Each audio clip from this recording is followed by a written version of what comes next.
life is so mysterious. You look around, but ain't nowhere to trust. Tell you that they love you and they crazy love. Everybody wanna win and live it up. In competition with their friends, they won't get it up. Now I'm sipping on this heat and I can't get enough. Thinking back when we was really friends, but now we giving up. You fucked up relationships over bitches. Other nigga lost relationships over riches. That's why I've been going for a minute, yeah. Had to go and turn another corner, I ain't really done. I'ma go and take it easy. Looking at my team, it only be me. Only be me. I used to dream of being up on TV. Now I only dream about the things I see.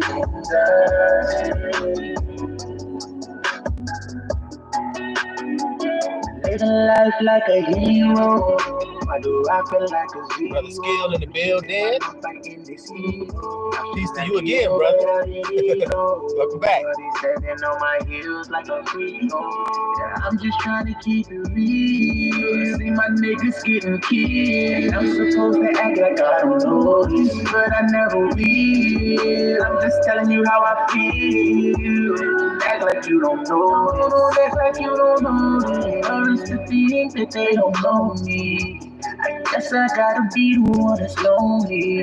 Now I never did you wrong if you my homie. Couldn't find no words to write this song if I was phony. And if you think that I was really wrong, just show me. Cause I ain't got no pride and I'll apologize. When I see you, can you look me in my eyes? I promise you that you won't lose your life.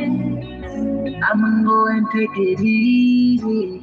Looking at my team, it only be me. Looking at my team, it only be me. My team, it only be me. Used to dream of being up on TV. Now I only dream about the things I've seen. The things I've seen. Oh, yeah.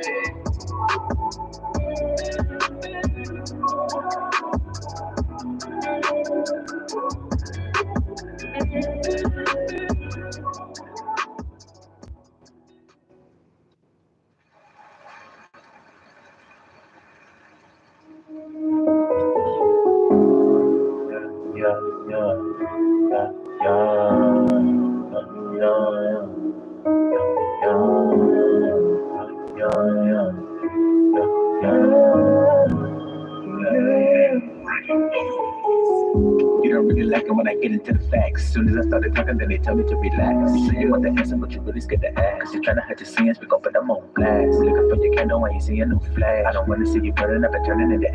Got you all distracted while you chasing all this cash. You gon' see me go the other way, 150 on the dash. And out the pot, like King Griffey on the pad. Don't you underestimate? What's up, Moody? Big 5 stones, then I put him in the bag. From listening to the bone, then I put him down bad. The enemy be looking like he really mad. Cause I'm looking like Mayweather. Doing well. Got a new body and How are you? Like a brand new shotty when I shot that flash. Be the only people let me got class. And we got the kind of trust you can buy with cash. I'm about to put it, you gon' get bashed. When you in the fast lane, better hit that gas. You about to pull up on you, we ain't about to crash. Try to run up on the king like Hawk, I smash. Bring it up when I'm like that ice bags. Make a hater spin around, got him looking like tags. Be the only people let me got class. They don't wanna hear it, that we gotta fast.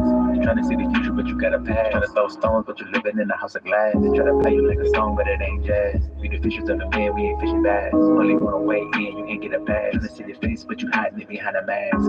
Give you all the money, then get rid of cash. But they never tell you that it never lasts.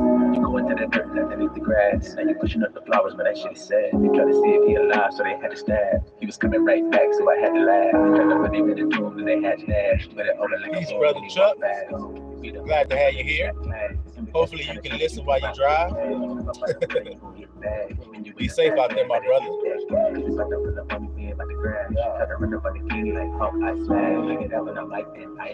Make a hater spin around, got him looking like tags.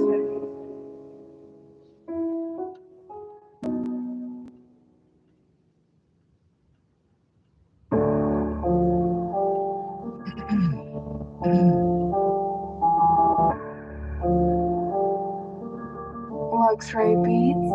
Brother Chris in the building. Peace to you, brother. Welcome back. Fear God, fear God.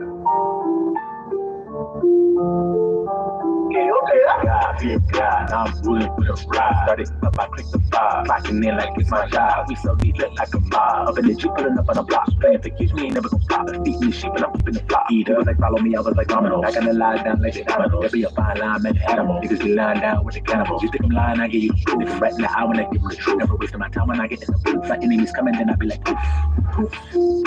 I'm in the spirit now, I'm getting loose. They was hanging my ancestors from a noose. Now we waking up and they calling the truce. I know they blasphemy, so don't call them no Jews. With the truth and then they laugh at me, but they did this to y'all. Shot real, think I be peaceful like I'm a division. I feel like a beast when it comes to collision. I'm feeling that peace when I make my decision. I'm coming to speak, but ain't speaking religion. You're looking at me while you wasting your vision. Look at yourself and then get on your mission. We taking off and I'm starting to engine. Fear God, fear God. I am protected. That's right. I am protected. Fear God, fear God. I'm so glad you got to your destination safely. Thank you, Abba, for that. Fear God, fear God. That's how I live my life. Shining just like a candle of God, and I was in my life. And I ain't gotta rap like I be pop, cause I don't never bite. Yeah, I heard you pop and took the shot, but you ain't win a fight. When I'm in the black, I see him flopping. Yeah, I live like light. Got my aura looking like. I was just sitting here thinking to myself, I said, it's interesting the way we as flockulators, the way we communicate with one another. This is how you know we're set apart and holy. Because Brother Chuck, he said, I'm driving. So, which means obviously he's going from one place to another. But we as the flockulators, we give thanks to Abba for Chuck getting to his destination. The world doesn't understand that prayer. They would be like, wait a minute, didn't he say he was driving? Why are you giving thanks that he's already there? He isn't already there. See? You see how they mind work? But you see why we free from that? We give thanks for it already being done.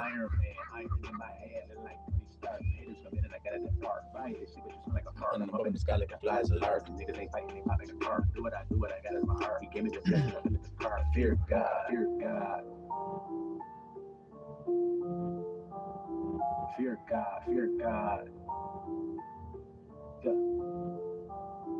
Fear God, fear God. That's how I live my life. Shining just like a candle of God, and I don't live my life. And I ain't gotta rap like I be pop, cause I don't never bite. Yeah, I heard you pop and took the shot, but you ain't win the fight. When I'm in the black, I see him flopping. Yeah, I live like. That's right, Brother Skill.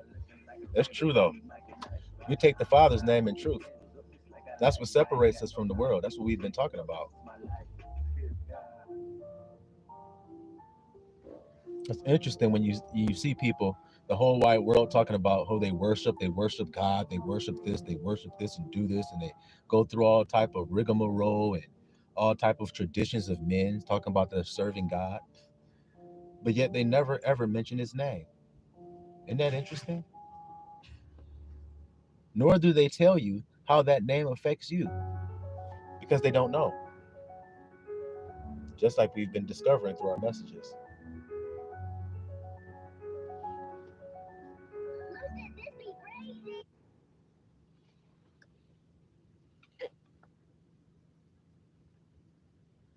Oh yeah, bro, I know what you meant. That's what separates us from the world, man. The fact that we know the Father's name, first of all, and we also know what that entails for us. And the whole wide world is going along thinking that ain't got nothing to do with their life. Isn't that interesting? Proving they don't know the Father's name. Because if they did, they could pray right. They would give thanks. Isn't that the way Yahushua told us to pray? I mean, think about it. He said, ask believing. Isn't that what he said?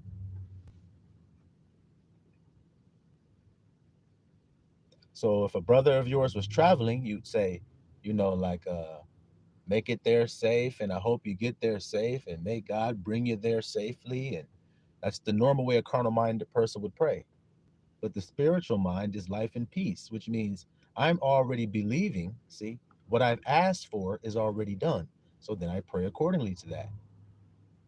I am grateful for my brother getting to his destination safely. Thank you, Father. Did he also say, pray with thanksgiving? See how you can give thanks for what's already done, because that's when you say thank you for something? I mean, it just goes together so good and clicks together so beautifully that it really makes you confident and bold. See, the righteous are as bold as a lion. Righteous means right thinking. When you think right concerning the truth of the Father, then you're bold. You don't have to be afraid anymore. Isn't that what he told us? All fear is gone. You don't have to be afraid once you know this truth that I'm describing to you. And people think that what's valuable is quantity and not quality. Isn't that sad? They think if they get a lot of something, then they've gotten value. Tisk, tisk, tisk. Isn't that sad? But we know that Abba explains value like this. Watch. A pearl of great price a man found, and when he found it, he sold everything else that he had to obtain it. And he went away rejoicing. I hope you guys can discern exactly what that means. Obviously, that means that there's something that's so valuable. There's one thing that's so much more valuable than everything else that you will discard everything else to have it. Isn't that interesting? But look, I just told you how the world thinks. They think quantity is what matters, not quality. The quality of that pearl of great price far exceeds any other quantity, obviously. But men don't know that because they don't know how to judge righteous judgment. It's really interesting to be exposed to the teaching of the School of Marvelous Light while earthly living here in SOS, the place that says they know the Father best. I know it has to be, man. I know that has to be so interesting for y'all because y'all are right there getting a front row seat to it. You see? And it's interesting that you are called out of it, proving Abba's grace, isn't it? When he said that I will grab some from all nations, isn't it true? I mean, isn't it? To show his mercy, his tender mercy, his loving kindness toward us, to show just how merciful our Father is, man. That he would elect and choose from the four corners, from all nations, he said, from all multitude, people, tongues, languages, all calling upon his name, all understanding that truth of his name. And it's happening now. But yeah, for you especially, brother, it's got to be interesting being right there having a front row seat. You're able to see all the traditions of men that are being upheld, all the vanity that's being upheld. You're right there looking right at it. All the deceit and lies and misconceptions concerning the Father, you're right there being able to see it. So I know that's got to be interesting. All right, we're going to go ahead and get started with this message, little flock. Now, in our last message, we were talking about what? These words that Abba gave me while I was just sitting there on the bed, just thinking. And he gave me these words. And what were the words, little flock? For y'all who know, y'all can put it in the chat. For those who may not know. The words were, let's see, what was the first word? It was mourning. You see, lamenting, grabbing your hair and everything and pulling it all out. Y'all remember that? The second word was a net or a basket. You see?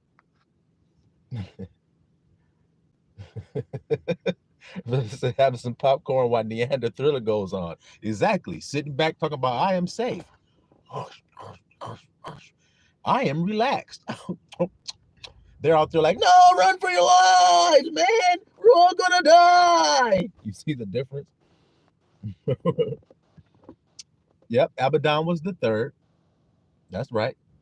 And the fourth was a fresh sprout or a fresh shoot. You see, a growing of a new plant. You see, guys? Now, I told you guys who I am. So isn't that interesting? I'm the man whose name is the sprout. You see? So I represent a new creation or a new thing. My birthing, you see, represents a new world. Why am I saying that? In the book of 2nd Esdras, it is written, Esau is the end of the world. Jacob is the world that follows it. So when one world is dying, which is the world you see here, which is fading away, it's crumbling, then there's going to be a new world put in its place. There's going to be a birthing. And that's what you read about in Revelation, about a man-child who's being born. And you see there's a dragon there.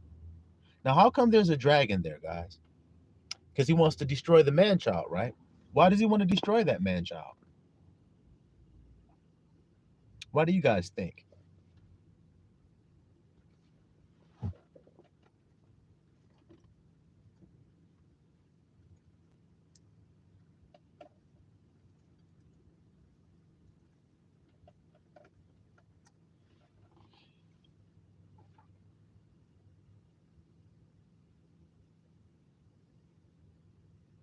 Brother P in the building.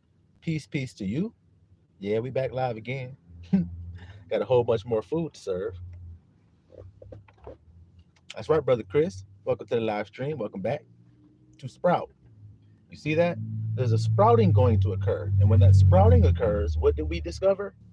A destroyer comes to spoil the vine. As we read in Jeremiah, a spoiler.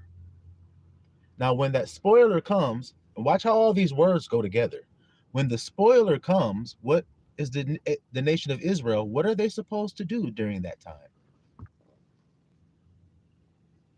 That's right, Brother Skill. They bloom in Ab or Abib, which is the freshness, which is the springtime, which is the first month, you see, in the Hebrew calendar.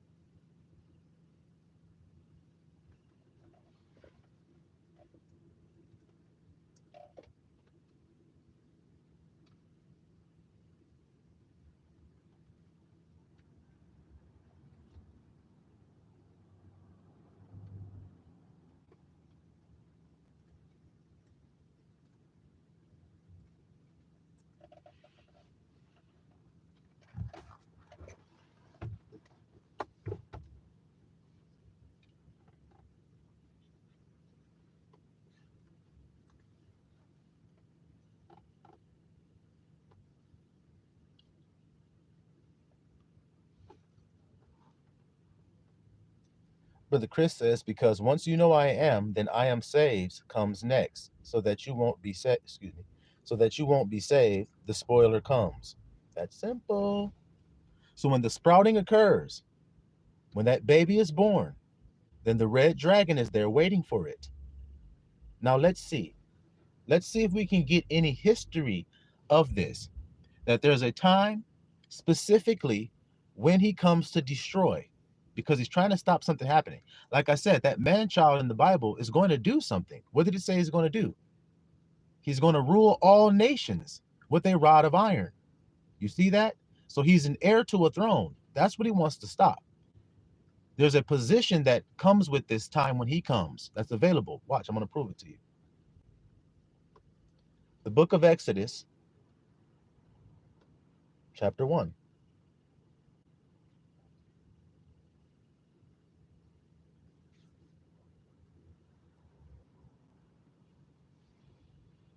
Okay, Exodus chapter 1, verse 8. Now there arose up a new king over Egypt, with which knew not Joseph. And he said unto his people, behold, the people of the children of Israel are more and mightier than we. Come, let us deal wisely with them, lest they multiply, and it come to pass that when there falleth out any war, they join also unto our enemies and fight against us, and so get them up out of the land. Therefore they did set over them taskmasters to afflict them with burdens.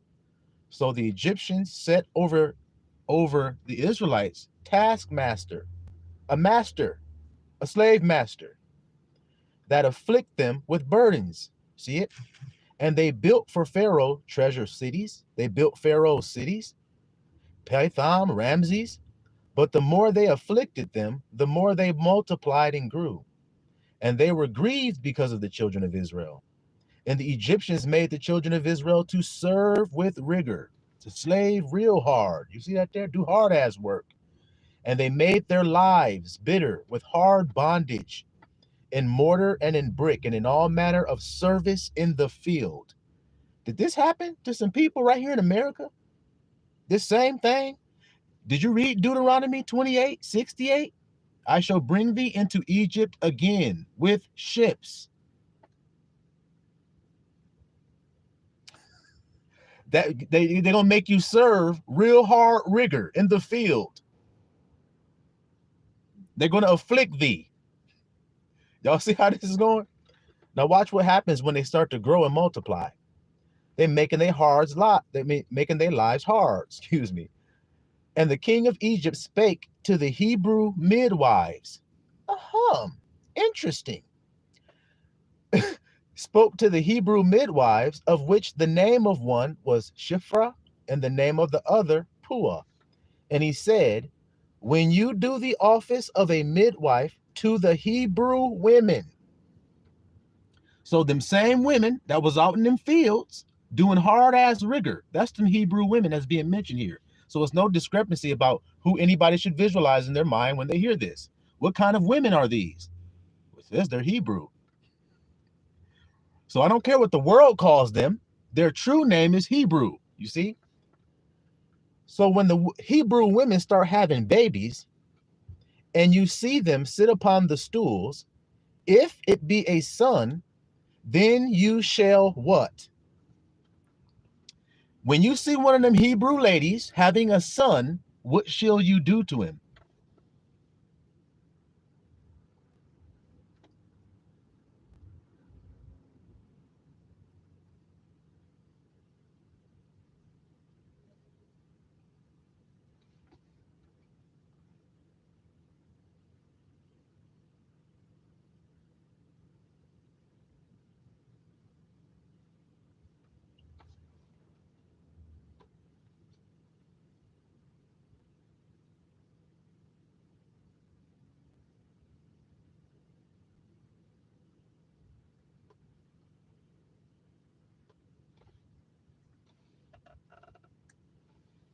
That's right, Brother Chris.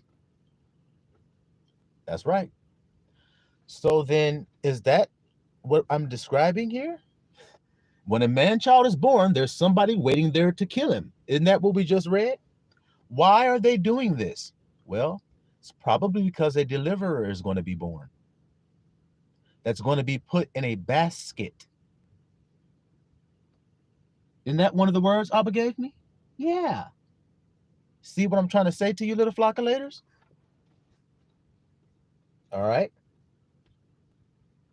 So for those who don't know, let's read the rest of that verse. It says, when if it be a son, then you shall kill him. But if it be a daughter, then she shall live. Y'all hear that, little flockulators? So if it be a son that's been born, then you should kill him. Hebrew women's babies, not Egyptians' babies. The Hebrew women's babies, kill them if it's a son. You see what I'm saying? So now let's get another proof of this. When a deliverer is born, here he comes. Let's just see. Matthew 2. Okay.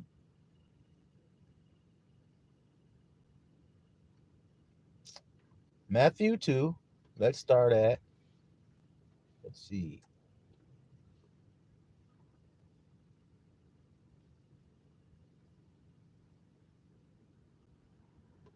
Let's start at verse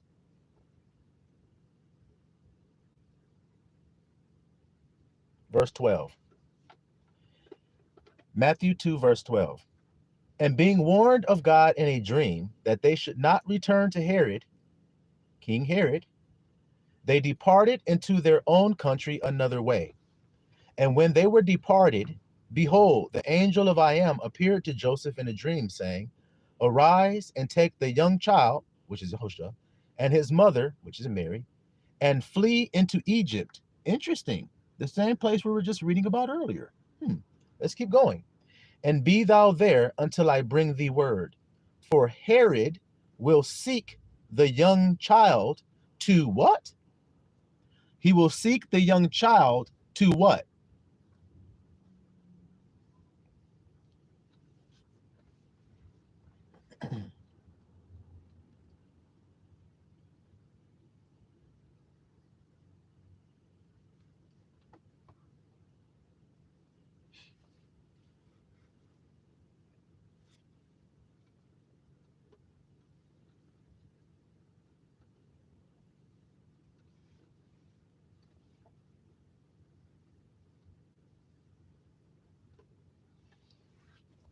That's right, Brother Chuck.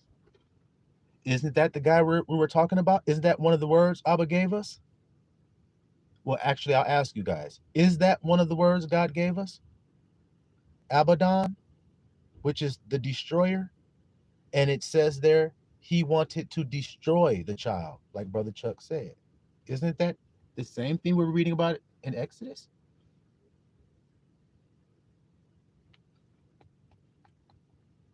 Isn't it? Now, is a deliverer being born in both scenarios? That's the next question that I have for you guys. In both scenarios where there's somebody trying to kill them, is there both being a deliverer being born? In both scenarios, a deliverer to the nation of Israel? That's my question.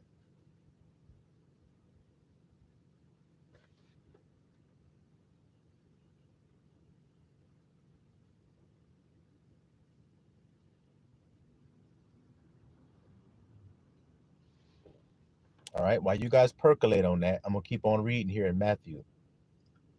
All right. The end of verse 13 says, "For Herod will seek the young child to destroy him. When he arose, he took the young child and his mother by night and departed into Egypt. And it was there unto the death of Herod, that it might be fulfilled which was spoken of I am by the prophet, saying, Out of Egypt have I called my son. Then Herod, when he saw that he was mocked of the wise men, was exceeding wroth. And he sent forth and slew all the children that were in Bethlehem and in all the coast thereof, from 2 years old and under." Y'all hear this order? Do y'all hear the order? Kill all of the children in Bethlehem from 2 years old and under, and all the coast thereof as well, according to the time which he had diligently acquired of the wise men. He's trying to find when the Christ will be born so that he can kill him. Isn't that obvious? My question keeps being, why? Now, my first question was, we read about when Moses was born, and then there was a great slaughter to try to prevent him from being born, from doing what he did. He was a deliverer and a shepherd unto Israel. Then we see it happen again with Yahusha, who was a deliverer and a shepherd of Israel. He's also, the same decree goes out. So then, why?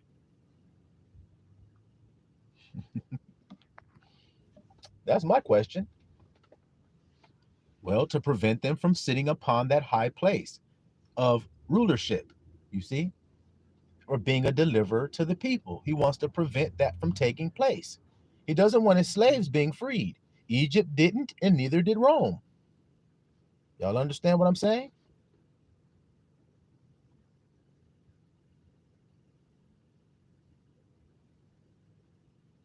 All right. So now,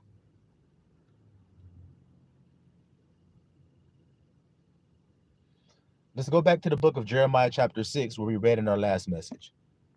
That's right, Brother Chris, to stop salvation. So now, if that's true, then when you read in the book of Revelation that there's a red dragon trying to prevent a man-child from being born, isn't that the same thing going on then? A third time? Then doesn't that mean that there's salvation that's being birthed and he wants to kill it off again? Just like he did those other 2 times? There's a deliverer being born. All right. Jeremiah chapter 6. Now remember, guys, he's going to come because the sprouting is occurring. I've told you guys this and I've warned you of it. Because we are sprouting, we are the fresh sprouts Abba was talking about. And because of that, there's a destroyer and a spoiler who's going to come. All right. And we want to be prepared for it. How do we prepare? That's what we about to talk about. And then we about to see proof after proof after proof after proof after proof of it. So then there's no one who can deny that this was need to be done. Okay. So Jeremiah chapter 6.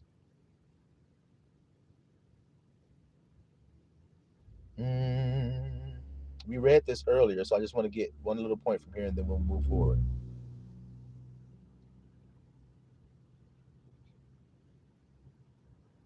All right.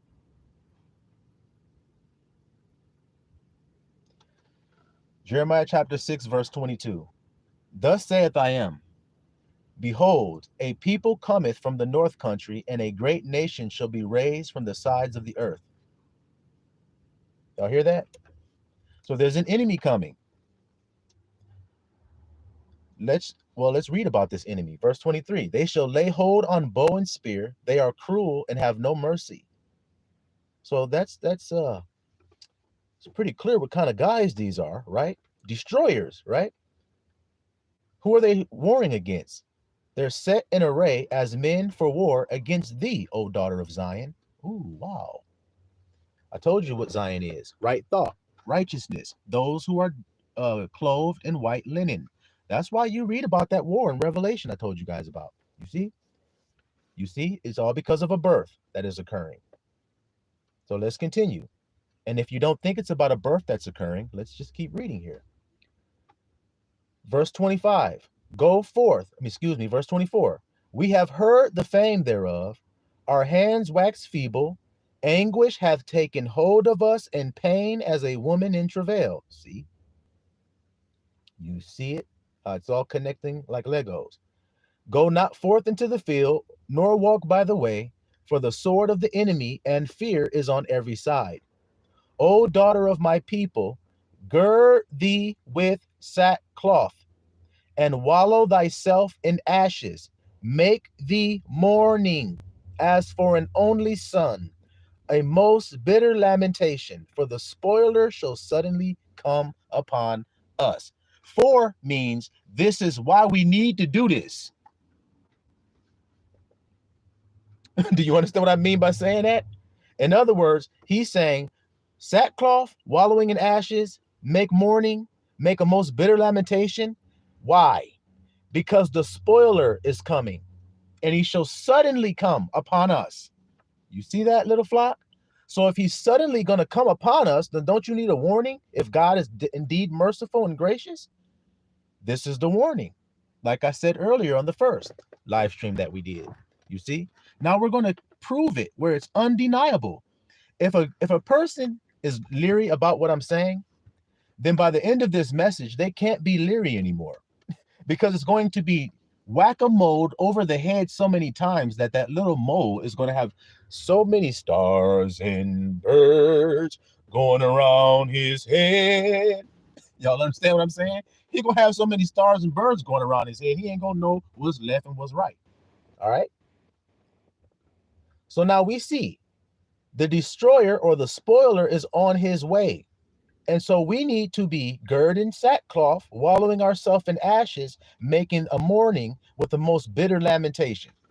Now, some people think that may mean that we all need to go out and put a potato sack on and everything, get some ashes and douse ourselves all up in that till we're all gray and everything and fall on the ground. Oh, Lord. Some people may think that that's what this means here. But I'm going to let Brother Chris tell you all what it means, because he's already experienced it. And so have I. But I'm going to let another witness explain what is this event where it says sackcloth, wallowing in ashes, making a mourning and a most bitter lamentation. What is that like, Brother Chris? And then we'll continue.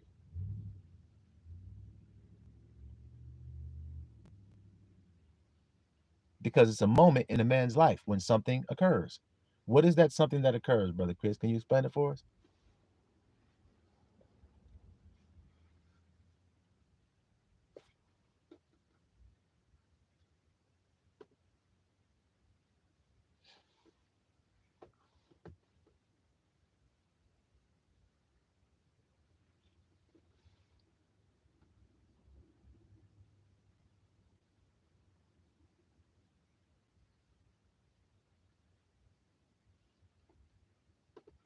Brother Chris said, losing something very dear.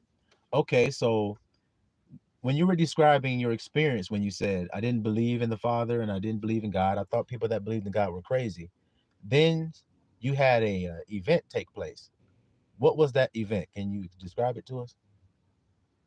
Brother Chris says, and then you humble yourself by trying to fight against it, but you accept it.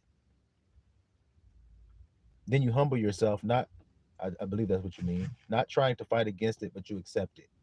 Okay, so were you alone when you were in this experience, having this experience that you described to us on the other video, and when you were alone with the Father, what were you doing? And then I'm going to tell you guys what I was doing, and then we're going to see if the two stories coincide. And then once one is humbled, you realize that you lost those things because of your own fault.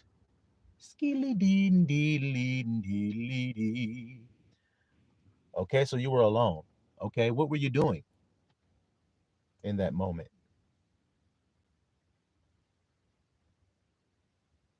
And then once you realize it's your own fault, you see your own wickedness. Skilly D. Keep going, bro.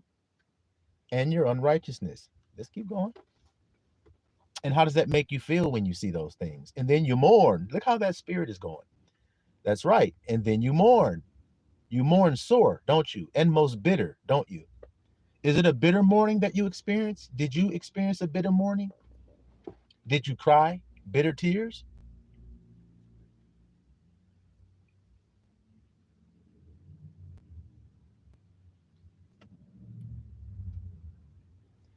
Okay, then. Do you guys see the witness that he has put up there?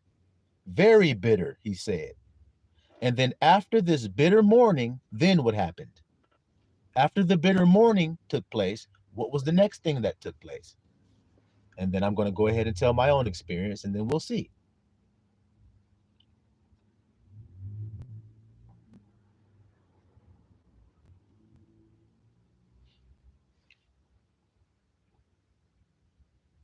I was brought to laying on the floor crying. Okay. Thank you for that, brother. Thank you for that testimony. Now, I'm going to tell you mine. One day, I'm sitting in my spare bedroom in my house, and I'm in there alone. I had converted it into like a meditation room. So I'm just sitting in there alone one day. And I start to pray to the Father. And I start to say to the Father, Father, the things that I've done, I'm not worthy to even be speaking to you right now. I see my sin, and my sin is ever before me. And when I think about the things that I've done and the things that I've caused, the pain that I've caused, the losses that I've caused, the selfishness that I've exhibited, the covetousness that I've had, the lust, what can I say? It's clear what I deserve. I know what I deserve. So then I fall into your hands, Father. I fall at your mercy. I give my life up.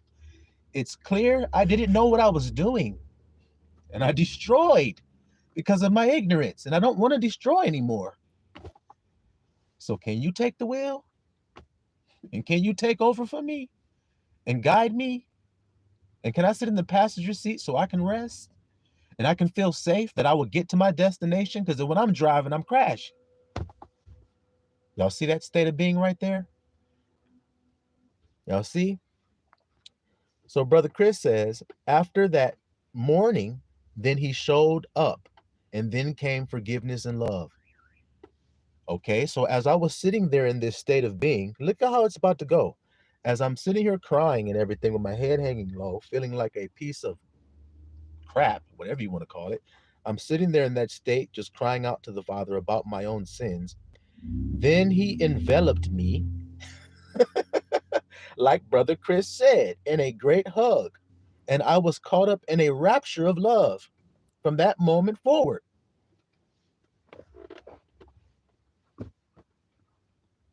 And after the hug was over, I knew that I was changed. And while the hug was happening, the words were being put into my mouth. And all I could say was, I don't deserve that.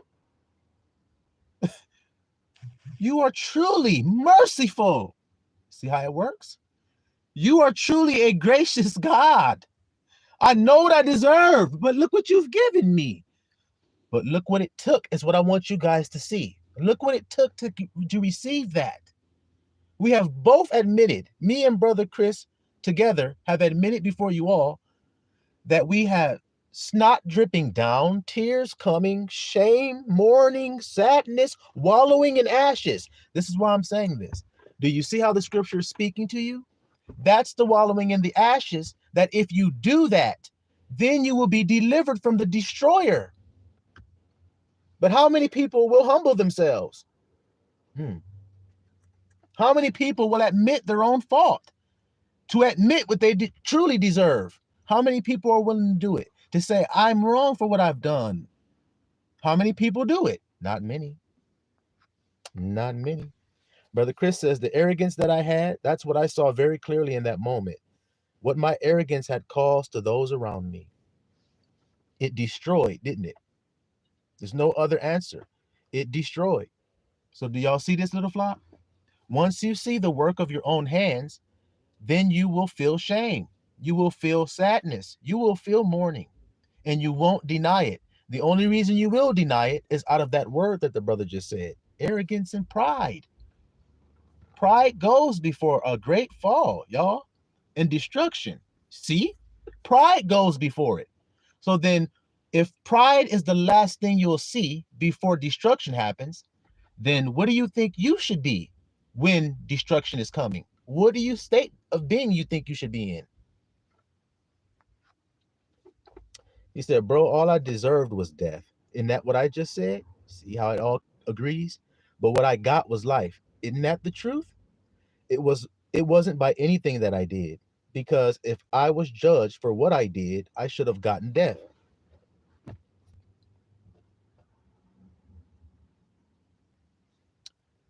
I always reference it. There's a man by the name of David. David killed a man and took his wife. And then he went on living. When he was confronted with that same thing, he was confronted with it by a parable. And the prophet Nathan said to David, David, there was a man who had 1,000 sheep, and he saw another man who had one goodly sheep that he loved.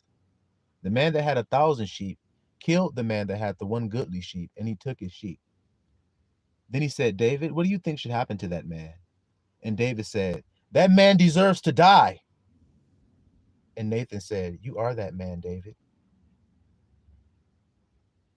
So if King David deserved to die for what he did, I gotta just keep it real and talk raw. Who the fuck are you? People are sick. With what? Pride. Obviously, I haven't done anything wrong. I don't deserve to die for what I've done. Why? You've killed. So how in the fuck you don't deserve to die if you've killed? But then those are the same people that will see somebody murder somebody physically and say, he deserves the damn death penalty. He deserves to die.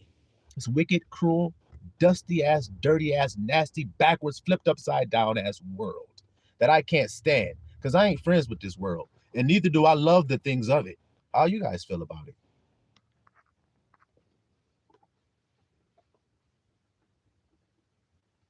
All right. So now, he said, gird thee with sackcloth, wallow in ashes, make a mourning, as for an only son, a most bitter lamentation. So when you do that, according to what me and Chris have just told you guys, then you're going to get grace. You're going to get mercy, because we admitted we both deserve to die, just like David, but we didn't. So then how come we didn't? Because we were given grace. We were given mercy. So then what should we tell everybody else? See what I mean? It's so easy to understand. Like I said, it's just so sad that most people will bypass what I'm saying. They will act like they don't even hear it and don't even see it. And even when they do see it, they'll still deny it, that it's what's going to save them. I told you there's a deliverer born. That's why the red dragon wants to kill him. It's no other reason. We just proved it 2 times out of the Bible, that that's when he comes to kill his son. When he's going to send a deliverer to the nation of Israel, who the Yahusha say he was sent to. I am not sent but unto the lost sheep of the house of Israel. So there ain't no discrepancies here. It all clicks together like a beautiful tapestry, if you ask me. So now,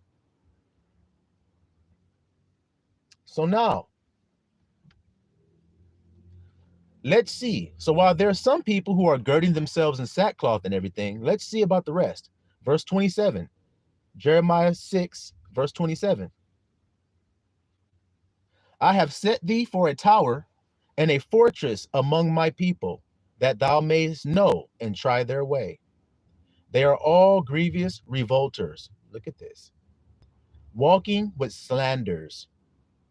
They are brass and iron. They are all corrupters. See?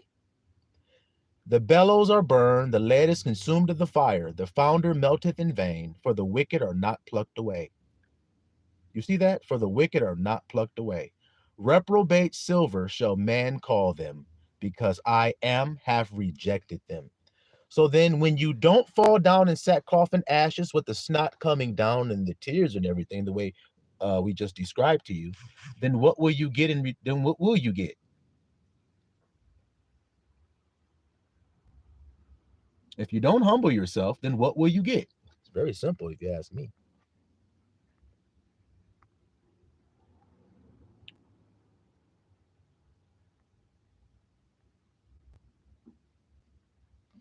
Brother Chris says, God showed us that we were arrogant and workers of iniquity, and we finally humbled ourselves and said, oh, ain't that the truth though? That's what we did. We could see our sin. We said, wait a minute. How can I judge anyone? How can I judge anybody when I myself have done the thing?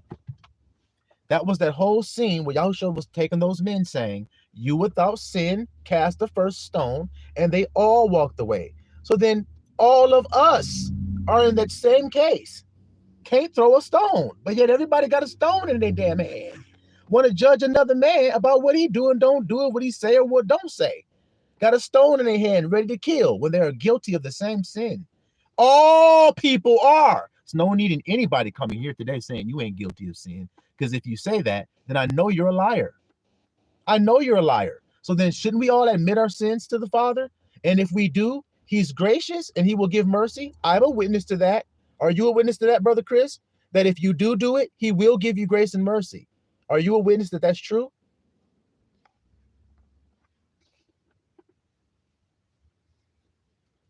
That's right, Brother Chris. Just like David knew when Nathan told him he was that man, David accepted and said, yes, I am. That's right. That's right. He humbled himself. That's the whole point. He saw it and he said, you're right. And who did that? Daud, or beloved, the beloved. You see? It's not about two sons. One did wrong and one didn't do wrong. They both did wrong. One just admitted that he did. The other one refuses to. Do you see the two grandsons? Do you see the two grandsons?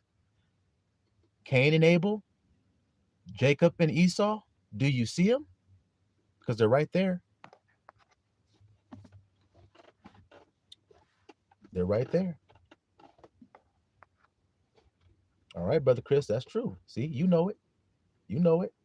So let's keep going, little flock, and let's see what we see about this falling down in sackcloth. Will it save us to humble ourselves in such a way? Well, we've already said, me and bro already said that it will. We're witnesses that it will do it. So then let's get some more proof. Let's get some more witnesses. Let's go to the book of Esther, chapter 3. The book of Esther, chapter 3. All right. Verse 1. After these things did King Ahasuerus promote Haman, the son of Hammedatha, the Agagite. Do y'all hear that right there? Haman, the son of Hammedatha, the Agagite. Why am I stressing this? And why does the Bible make sure you know that? Because he's an Edomite. You must know that. Who's the grandson that's wicked? Esau. His name is Edom. So this is an offspring of that wicked grandson. And let's see how he is. Let's see what his plan is to do. Let's see what kind of person he is. And let's just see if God's word is actually true. So Haman, which is an Edomite, the son of Hammedatha, the Agagite, and advanced him. So Ahasuerus is the king of Persia. He's promoted Haman to a high position, you see, and set his seat above all the princes that were with him. So he gave Haman, the Edomite, a very elevated place in his kingdom. You see that? And all the king's servants that were in the king's gate bowed and reverenced Haman. Y'all hear that? For the king had so commanded concerning him. So he said, everybody got to bow to Haman when Haman come through. For the king had so commanded, but Mordecai bowed not. Now, what nation is Mordecai from? Take a guess.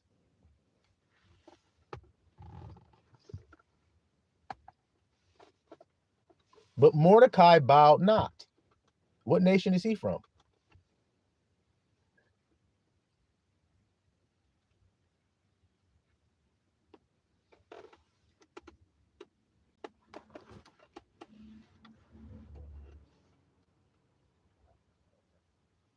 That's right, Brother Christopher. He's a Jew from the nation of Israel. It's going to prove it, but let's keep going. So Mordecai bowed not, nor did him reverence. Then the king's servants, which were in the king's gate, said unto Mordecai, why transgress thou the king's commandment? Why you ain't doing what the king commanded that we do? Now it came to pass when they spake daily unto him, he hearkened not unto them. So Mordecai was like, I ain't listening to y'all. I don't care what y'all say. I'm not doing it. You see? That they told Haman. So now, because he wasn't listening and bowing, they went and told Haman. Now let's see what Haman do. Being an Edomite and all, let's see what he does. Then they told Haman to see whether Mordecai's matters would stand, for he had told them that he was a Jew. See, I don't bow to this guy because I'm a Jew. I only bow to I am, and I am only do I serve. See, now let's continue and let's just see. And when Haman saw that Mordecai bowed not, y'all hear this? So when Haman saw that Mordecai, so when this Edomite saw that this Jacobite, y'all see Esau and Jacob, bowed not, nor did him reverence, then was Haman full of wrath. Haman sound like a humble guy? Well, let's continue and see. So he was full of wrath, and he thought scorn to lay hands on Mordecai alone. He was going to beat Mordecai ass up. For they had showed him the people of Mordecai. Wherefore Haman sought, listen, wherefore Haman sought to destroy all the Jews that were throughout the whole kingdom of Ahasuerus, even the people of Mordecai. So since Mordecai didn't bow, Haman said, well, what race of people is Mordecai from? They were like, he's a Jew. They were like, Haman was like, well, then not only am I going to kill Haman, I'm going to kill all his people. Do y'all hear that? We just read in 3 places in the Bible where it'd be a whole lot of killing going on when it comes to the nation of Israel. People want to kill, kill, kill. You see? So that means a destroyer is on its way. Now I want you guys to confirm that. Based on what Haman has just said, is there a destroyer on its way to the people of Israel again? Make sure we confirm this before we move forward. Brother P said a slight overreaction. You're right about that. He had a slight overreaction. Shit, he was really upset about that shit. He said, this motherfucker ain't bowing me. Doesn't he know who I am? I mean, do you see what that is? It's humility, huh? Nah. Nah. So nah. Is there a destroyer coming? That's the question.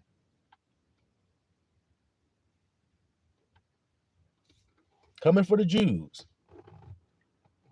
That's my question. And once we confirm whether it is or not, then we're going to see if the thing we were reading about earlier, the tactic that you must do, let's see if it comes up. Okay? Brother Chris says the worst part is that Haman should have been the one who served Mordecai. God said Esau will serve Jacob all the days of his life. Therefore, Haman was rejecting who he was. He was rejecting I am. That's right. See, Mordecai could have rejected I am too and bowed. Don't you see it? Don't you see it? But he didn't. He stayed free. You see? Great point, though. So now, we just want to confirm, is there a destroyer on the way to the Jews? We want to confirm it.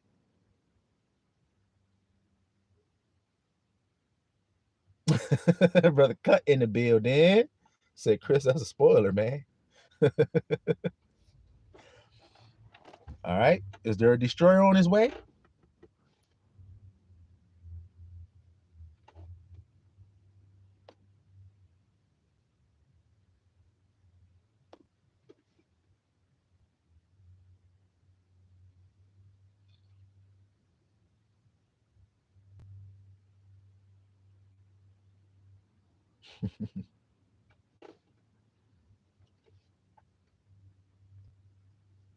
All right. So let's continue now. Let's keep reading. So now we know what he said. He said he want to kill them all, right? All right. Now I asked, is there a destroyer on the way? Brother Chris says there is. So then that means that we should see some sackcloth coming out. We should see some mourning start coming out. We should see some grabbing on your head and falling down and wallowing in ashes coming out, right? Shouldn't we? Now, if we do, then we know we're on the right track, don't we? All right. Now let's see if we start seeing that stuff come up. All right. Let's see. So watch. Let's go down to we're in verse 7. Let's just keep reading. In the first month, that is the month Nisan, in the 12th year of King Ahasuerus, they cast pur, that is the lot, before Haman from day to day and from month to month, into the 12th month, that is the month Adar.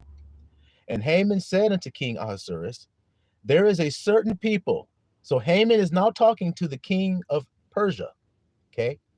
He says, there is a certain people scattered abroad, dispersed among the people in all the provinces of thy kingdom.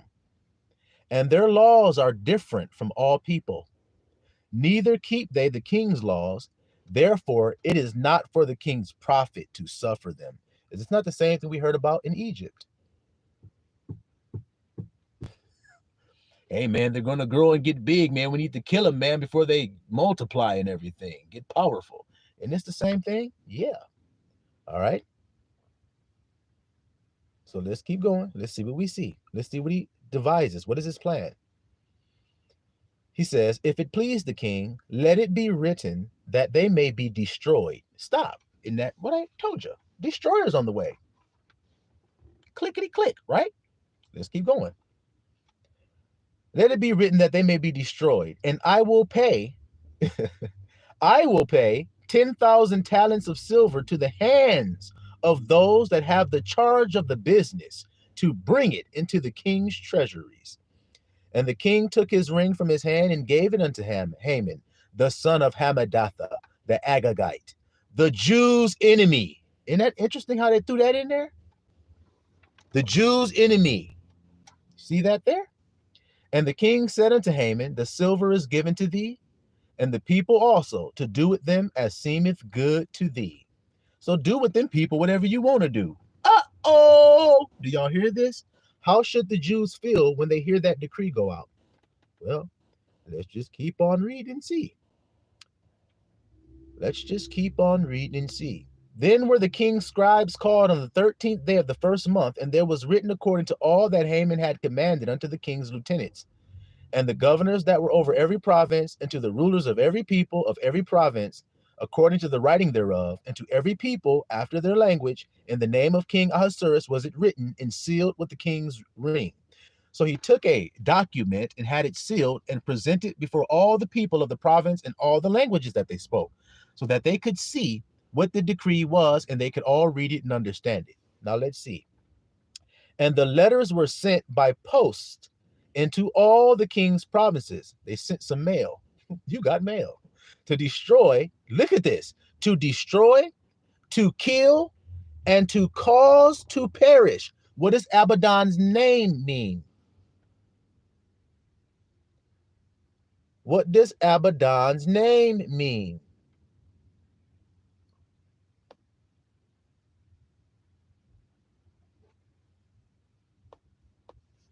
Abaddon's name means to cause to perish. Do you guys hear the connections being made here? Do you see it? His name literally means to cause to perish. We talked about that in our last video. Abaddon, see? To cause to perish who? All Jews, both young and old, little children and women, in one day, even upon the 13th day of the 12th month, which is the month Adar, and to take the spoil of them for a prey. That was the decree that was posted. So if you were a Jew and you were walking down the street and you happened to be smoking a cigar or something, and you look over at a new post being put up there on the wall, You're like, somebody posted a new post, like the internet. You're like, what they post? All Jews, women, children, old, young, don't give a damn. We killing every last one of you niggas. That cigarette, the ash gonna fall off. Oh, that cigar. Oh, shit. What the hell? You see that? Could you imagine? If whatever race you are listening to this, could you imagine if a decree like that went out? On the 13th day of the 12th month, here they come. Coming to kill your ass. Damn. You see? So now let's see. The copy of the writing for a commandment to be given in every province was published unto all people that they should be ready against that day. So everybody was going to be prepared to kill the Jews. They were all going to all consolidate and kill the Jews. You see it? The post went out, being hastened by the king's commandment, and the decree was given in Shushan the palace. And the king and Haman sat down to drink, but the city Shushan was perplexed. So the king and Haman sat down to drink. You see that? To celebrate this new thing they had done. Isn't that true? All right. Now let's see Esther chapter 4, verse 1. So now the decree has gone out. The destroyer is coming. What did I tell you you're supposed to do when the destroyer comes? You guys tell me. Brother Chris said, you're chilling outside and you see a big wanted dead poster with your face on it. Yeah. Could you imagine a wanted poster? $100 million to catch this guy. And you're like, what guy? I want that 100 million. What guy? And you look, is that me? What the fuck? Let me get the hell out of here. Shit. You hear what I'm saying? That dread is going to hit your ass. Your heart going to fall into your ass. You're going to be like, oh, shit. Oh, shit. Neanderthal done got my ass. Oh, shit. They're coming to get me. You hear what I'm saying, little flock? Neanderthal coming to get you. What did it say about Esau? He came out red and hairy all over like a hairy garment. Okay? Neanderthal on his way. The Jews' enemy. You see? Now, let's see. What did I tell you guys? When the destroyer comes, what are the Israelites supposed to do? Me and Chris was breaking it down for y'all. So what you supposed to do when the destroyer comes?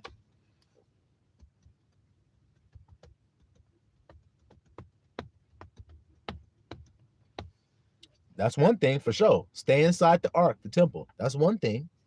And while you're in there, what should you be doing? We were just reading it in Jeremiah.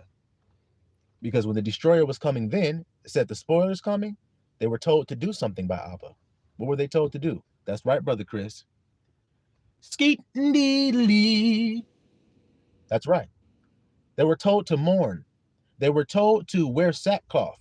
They were told to wallow in ashes. And if they did that, Abba would see their humility, and then he would have grace on them. So do you see how me and Chris were talking about we were both wallowing in ashes? And then Abba showed us grace. So then his word is actually true then, isn't it? Yeah, I'm a witness that it is.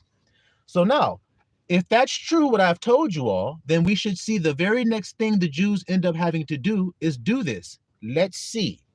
Esther chapter 4, verse 1.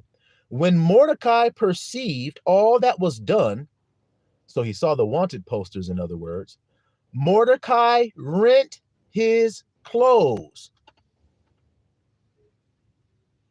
and put on sackcloth with ashes. And he went out in the midst of the city. Let's see if he fulfilled everything we said you got to do. And he cried with a loud and bitter cry. Stop. Do y'all see why I'm saying it like this? Do you see the accuracy of what Abba's doing? It's not going to fail. We're going to keep on seeing this same thing over and over and over. Now, if Mordecai did the thing that we said will give you grace and mercy, then he should receive grace and mercy because he's mourning with a bitter cry with ashes and everything. Like God said, if you do that, I'll show mercy. So does Mordecai receive mercy? Well, let's keep on reading and let's keep on seeing. You see? Let's keep on going. So Brother Chris said he let out a very bitter cry. So did I. Now so did Mordecai. Y'all hear that? So did Mordecai. So let's see what happened. And it came even before the king's gate.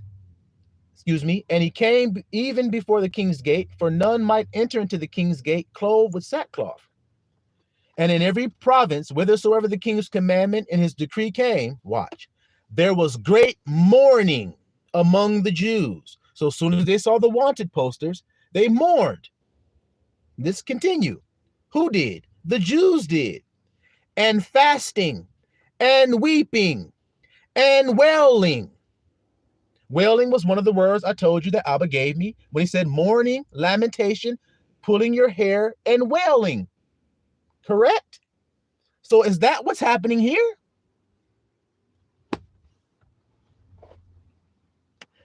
Now we see the steps so far to confirm this truth, which is a destroyer comes because you're not going to submit because you know the truth.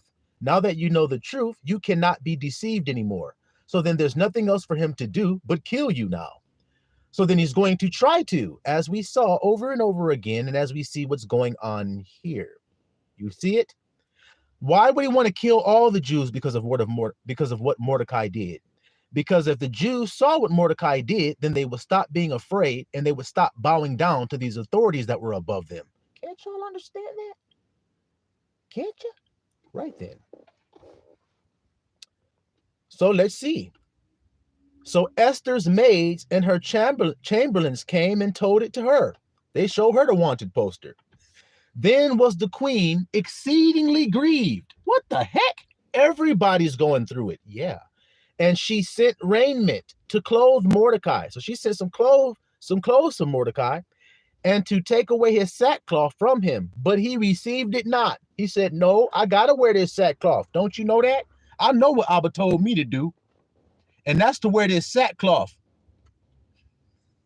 Not to be trying to look all good, trying to be all flashy, trying to be prideful in any way. That shit vain anyway, and it's not of God. So then there's no need in us trying to act like it is of God to be about outward appearance. It's not. I'm telling you straight up. God don't give a fuck about your outward appearance. None of you niggas. So it ain't no need in y'all sit up here trying to act like he do care. I'm not impressed by it. Soon as I see it, I know your ass is folly. I know your ass is fake. I know you don't give a damn about God and don't know him. Soon as I see you all trying to make the outward appearance appear righteous, because the Savior told me that they do all they do to be seen of men. They do all they do to appear outwardly righteous, and they do indeed appear outwardly righteous. But that don't mean shit that you do. So then ain't no need in y'all acting like it do. Y'all see that there? Y'all see that? All right. So everybody's all grieving and everything, right? Sackcloth. Now let's see. Esther was exceedingly grieved, and she sent raiment, but he didn't take it. Then called Esther to Hattach, one of the king's chamberlains, whom he had appointed to attend to her, and gave him a commandment to Mordecai to know what it was and why it was. So Hattach went forth to Mordecai unto the street of the city, which was before the king's gate. And Mordecai told him of all that had happened unto him, and the sum of the money that Haman had promised to pay to the king's treasuries for the Jews to destroy them.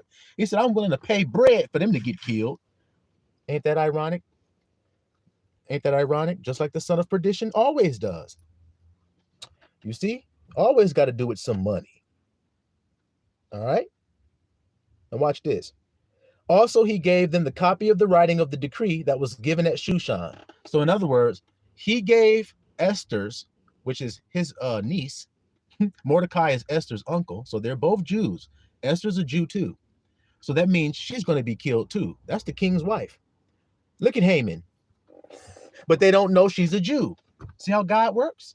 They don't know she's a Jew. So when they find out she is, then they're going to find out that they have to kill the queen too. How stupid. They weren't thinking, were they? Nope, but Abba was. So now, let's keep going, little flock. Let's keep going. And so they gave a wanted poster to this man Hattach. Hattach took the wanted poster. We calling it wanted poster, but y'all understand it's the decree. He's showing it to Esther. Now Esther's going to see it. Now let's see. To show it to Esther and declare it unto her, and to charge her that she should go in unto the king to make supplication unto him. Go talk to the king, Esther, and see if you can change this. And to make requests before him for her people. See, for her people, See? Now watch this, little fly. And Attach came and told Esther the words of Mordecai. Again Esther spake unto Attach and gave him commandment unto Mordecai. All the king's servants and the peoples of the king's provinces do know that whosoever, whether man or woman, shall come unto the king in the inner court, who is not called, there is one law of his to put him to death, except such to whom the king shall hold out the golden scepter, that he may live. But I have not been called to come in unto the king these 30 days. So what is Esther saying? She's saying, you guys are asking me to go talk to the king, but the king says that you can't come talk to him just when you want to. He has to summon you to come talk to him. Well, he hasn't summoned me in the last 30 days, and I don't know when he will again. And if I just go in there and go talk to him, then the law states that I will be put to death. Do you see the dilemma she's in? The only way I won't be put to death is if he holds out his golden scepter and gives grace. Y'all see that right there? Do y'all hear it? The only way you won't die is if he decides to give you mercy and grace by holding out the golden scepter. All right, so let's see what happens. And they told Mordecai Esther's words. Then Mordecai commanded to answer Esther, think not with thyself that thou shalt escape in the king's house more than all the Jews. In other words, don't think that you will live while all the other Jews die. You're a Jew too. You'll die too. For if thou altogether holdest thy peace at this time, then shall their enlargement and deliverance arise. And then shall their enlargement and deliverance arise to the Jews from another place. But you and thy father's house shall be destroyed.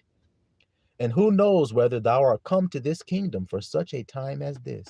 Who knows whether Abba just put you here for just a time as this to save his people? See how it's about being saved, and then there's about a destroyer always coming. See? So let's keep on reading. Okay? What you say here, brother? Brother Cuss said Mordecai ain't posing for nobody. You got that right. He's standing on his 10. Esther was going to reject God here. She was the person that needed to go, but she was in the state of being I am not. That's why Mordecai told her her house would perish, not because she didn't go, but because she wouldn't have been. That's right.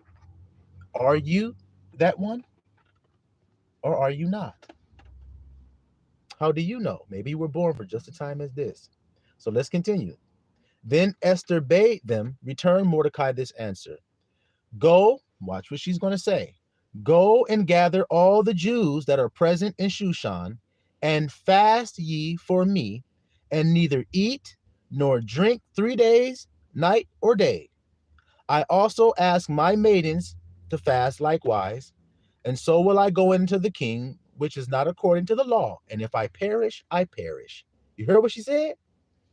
I'll go do it. Now, y'all fast 3 days for me. So afflict your souls, humble yourself for 3 days, and then I'll go to the king. And if I end up dying, well, then so be it. So Mordecai went his way and did according to all that Esther had commanded. All right. Now let's see what happens when she goes to talk to the king. Now it came to pass, Esther 5, it came to pass on the 3rd day that Esther put on her royal apparel and stood in the inner court of the king's house, over against the king's house. And the king sat upon his royal throne in the royal house, over against the gate of the house. And it was so, when the king saw Esther the queen standing in the court, that she obtained favor in his sight. Do y'all understand the word favor is the same word grace? She obtained grace in his sight. Do you see it? And the king held out to Esther the golden scepter. Y'all read what that means. It means grace, mercy. See? That was in his hand. So Esther drew near and touched the top of the scepter. Then said the king unto her, what wilt thou, Queen Esther? And what is thy request? It shall be given thee to the half of the kingdom. What you want, baby? I'll give you anything you want, even half of my kingdom. Look at this. He doesn't know she's a Jew, by the way.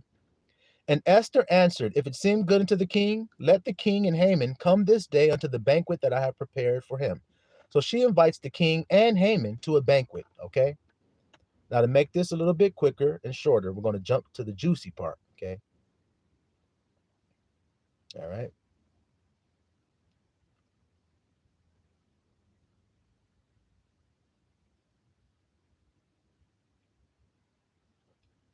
So they had the banquet, right? Okay. Now let's go down to verse 8. Esther says, "If I have found favor or grace in the sight of the king, and if it please the king to grant my petition and to perform my request, let the king and Haman come to the banquet that I shall prepare for them, and I will do tomorrow as the king hath said."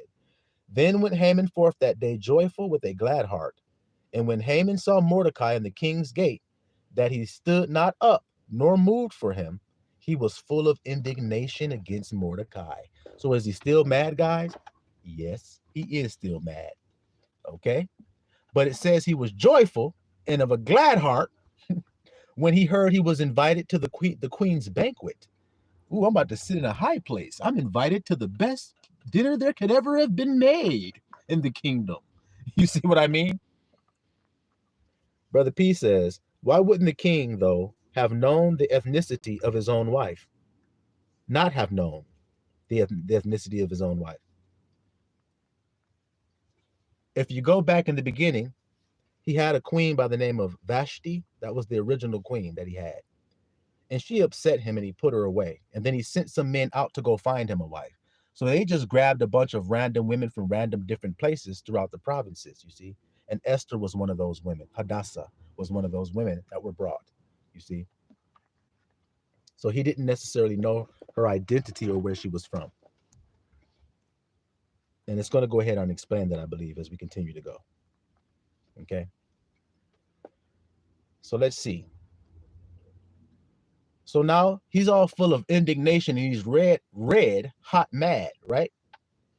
Verse 10, nevertheless, Haman refrained himself. He held it together because he wants to kill Mordecai, but he held it together. Shit, keep it together, man. Yeah, damn.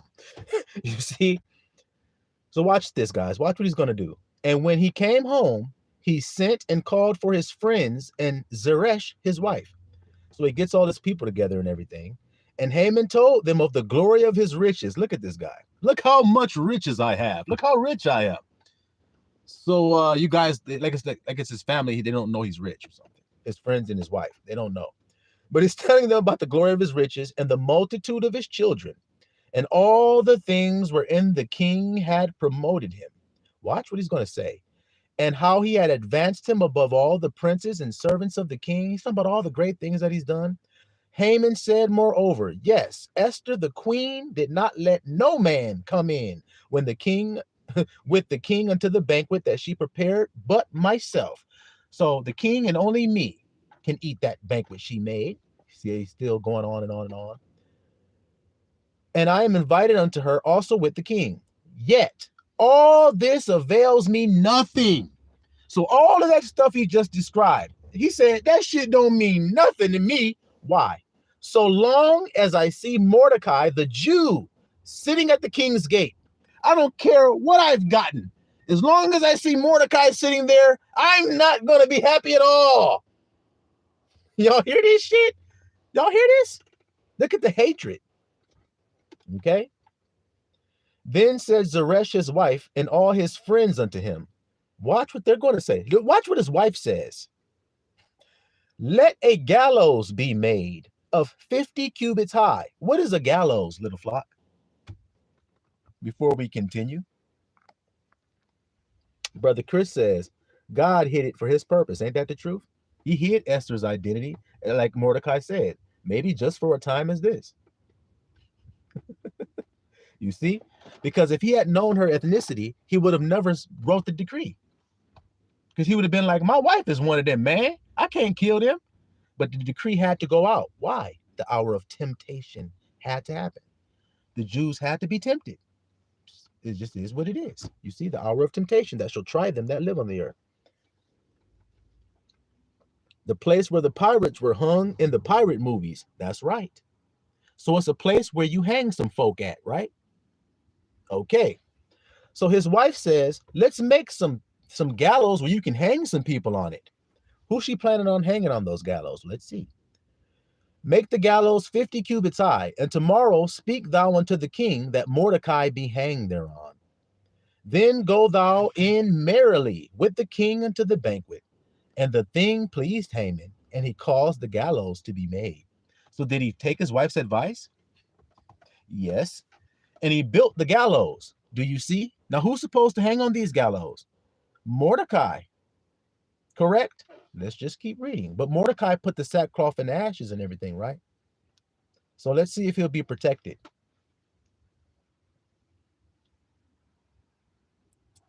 All right.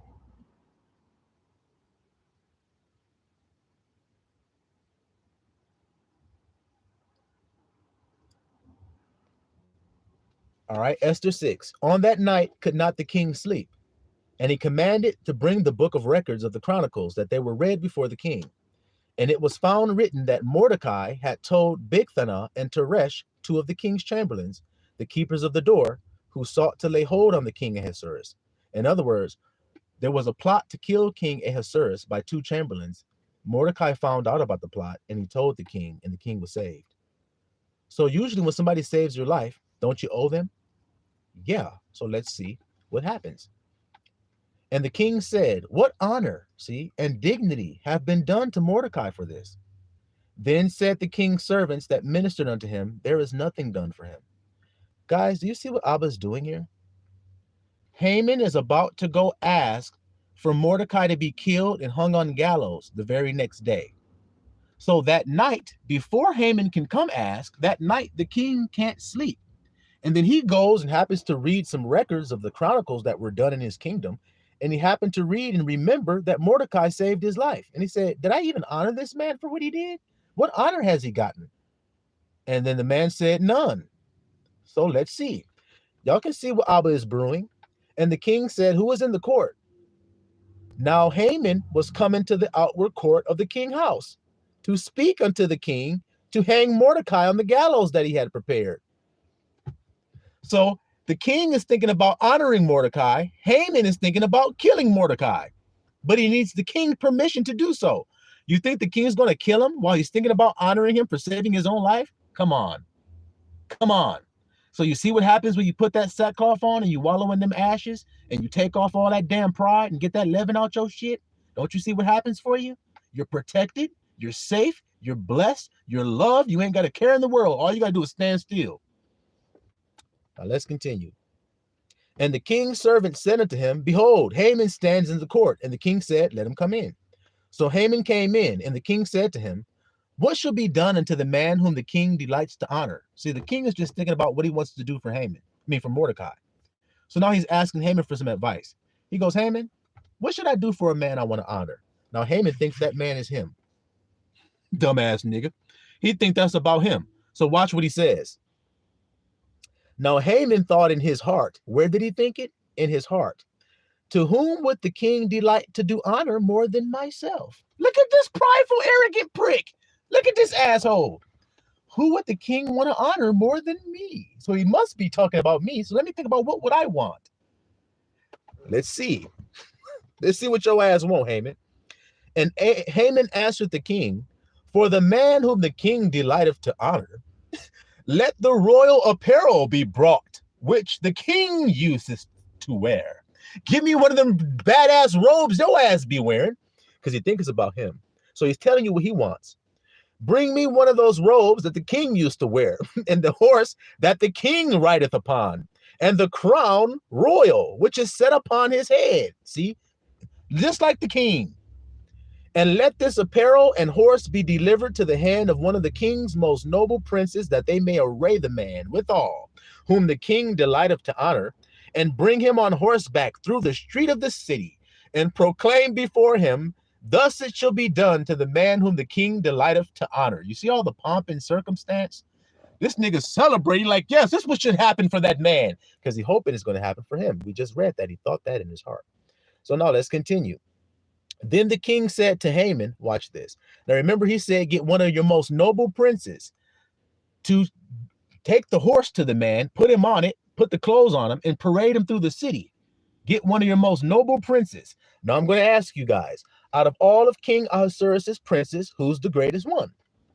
Who's the most elevated prince in the kingdom? So then, in other words, who's the most noble prince in Ahasuerus' kingdom? That's right, Brother Chris. Look how this is going. You can't play chess with Abba. You'll lose. You'll lose every time trying to play chess with Abba. Now let's just see how the chess game goes.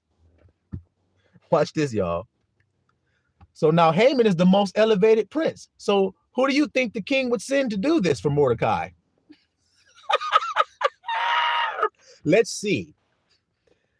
Then the king said to Haman, make haste and take the apparel and the horse, as you have said, and do even so to to Mordecai the Jew that sitteth at the king's gate. Let nothing fail of all that you have spoken. So he said, Haman, go ahead and do it. Exactly what you said. You go do it. Haman can't stand Mordecai. He hates Mordecai and want to kill Mordecai and all Mordecai's people. And now here he is, got to dress Mordecai in the holy robe, the royal apparel, got to put the crown on Mordecai's head. Do y'all see? The elder shall serve the younger. I don't care how the hell it look. That's the reality of it. And you see how God keeps showing it?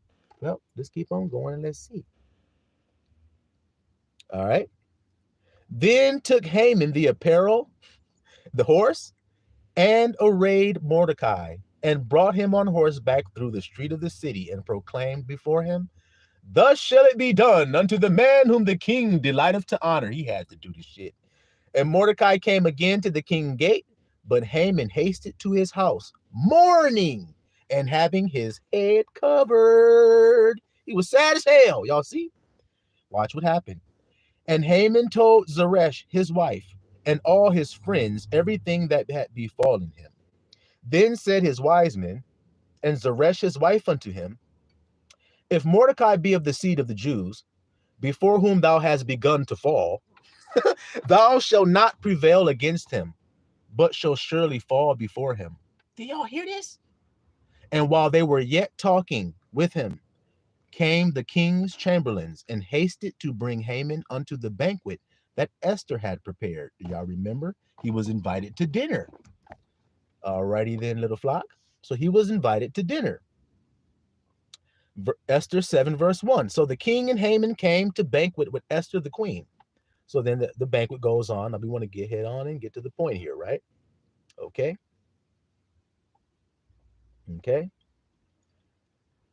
So verse 3, then Esther the queen answered and said, if I have found favor in thy sight, O king, and if it please the king, let my life be given me at my petition and my people at my request.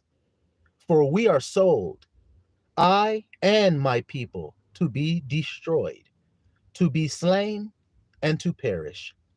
But if we had been sold for bondmen and bondwomen, I had held my tongue, although the enemy could not countervail the king's damage. Then the king Ahasuerus answered and said unto Esther the queen, who is he, and where is he that durst presume in his heart to do so? Who the hell want to kill you? And Esther said, the adversary. The adversary. What's the name of the adversary in the Bible? What name means adversary in the Bible?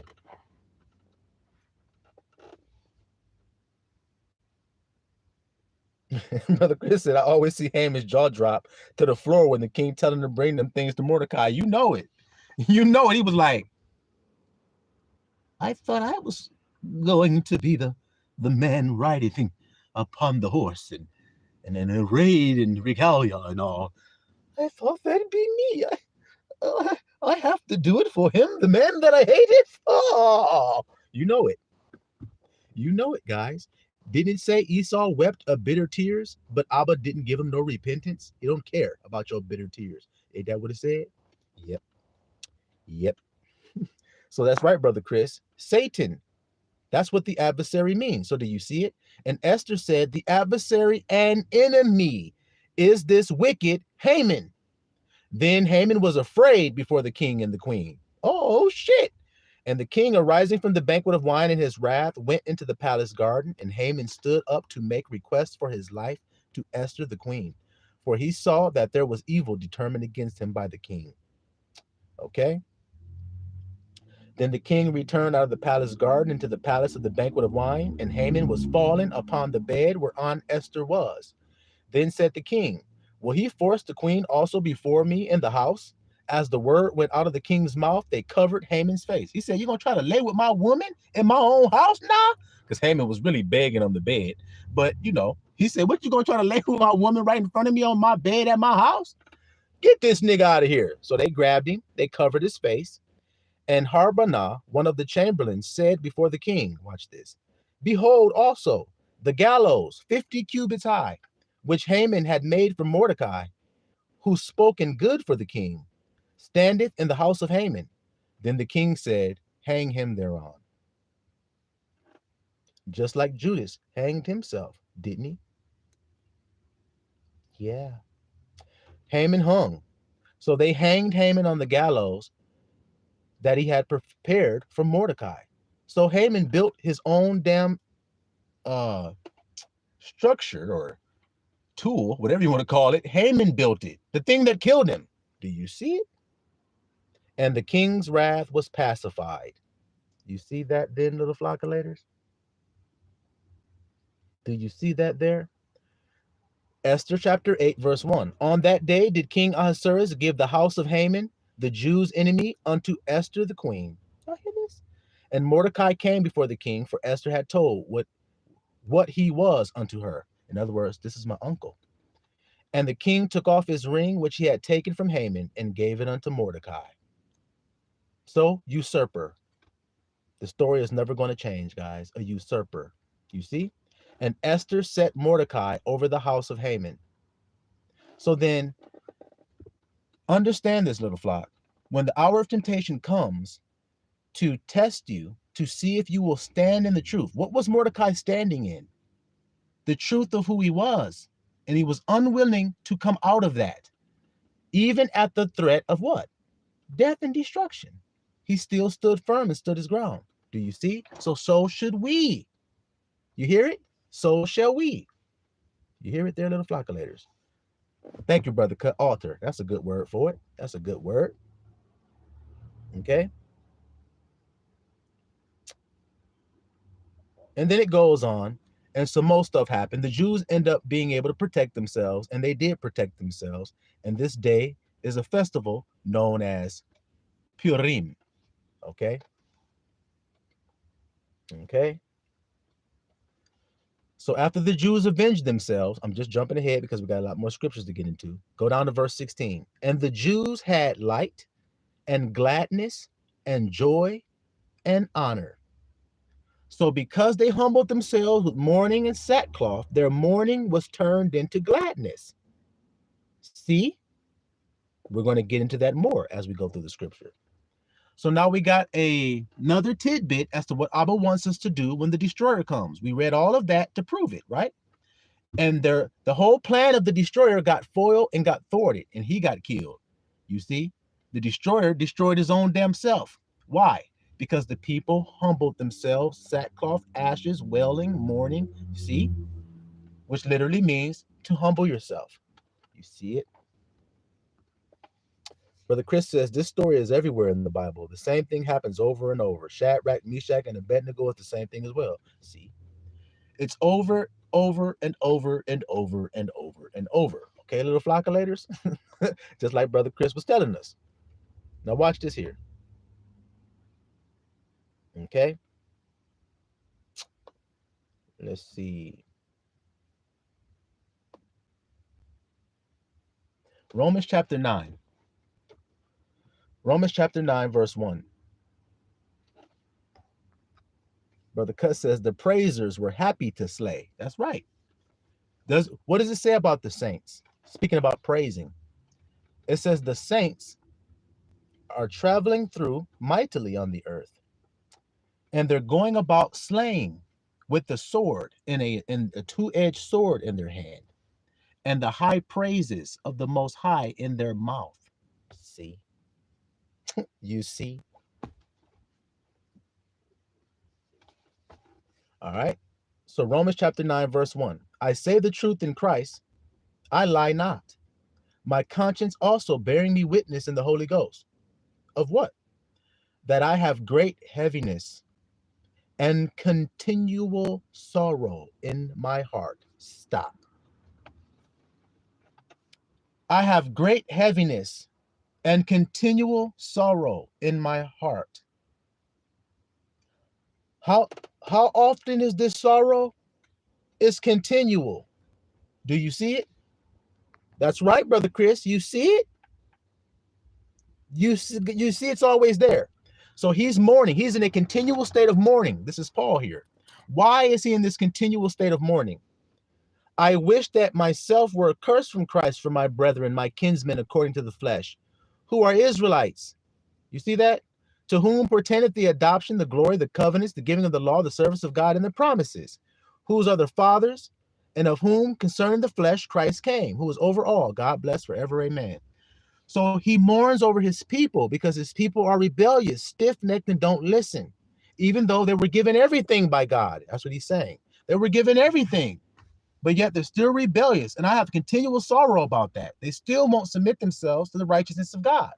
That causes you to stay in a state of mourning if you know the truth. You see? We just wanted to snag that little tidbit of information as we continue to go forward, all right? Now let's go to the book of James.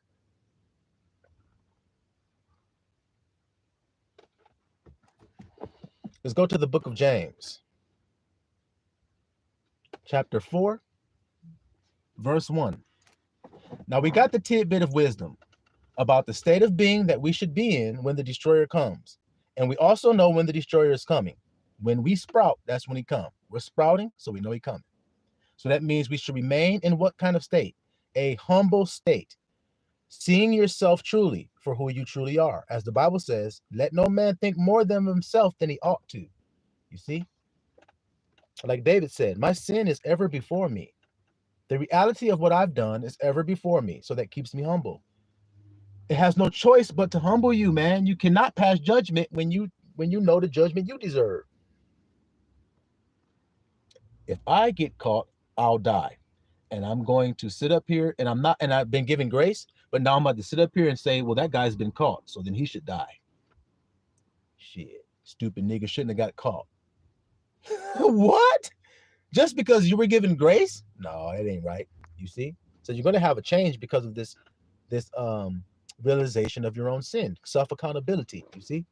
So let's see, the book of James chapter 4, verse 1. From where comes wars and fighting among you? So where do wars and stuff come from? Well, let's see.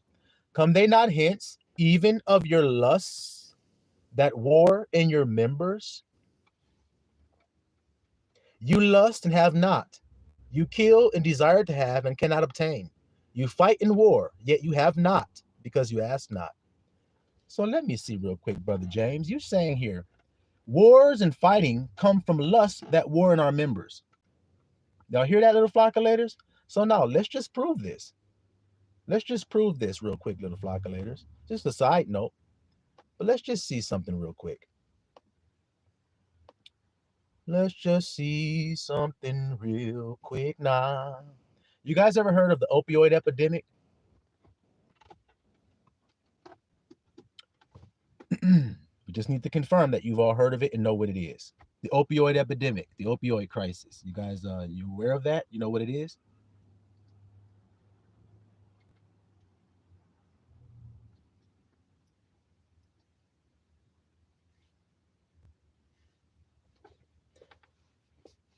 Nah, not in the 80s. The 80s was the crack epidemic. That was the crack flood that they put on the people of Israel. That was the 80s. No, the opioid crisis. Y'all said, yeah, I heard of it. Yeah, especially in Asia. That's right, brother. Cut. That's crack. We're talking about opioids. Okay? Opioids. Now, what kind of stuff? Well, put it like this. Okay, well, let's dig down into this a little bit more so we can do some exposing while we're doing this. What is opium made from? Well, guys, take a quick gander here if you can. I don't know if you guys will be able to see this.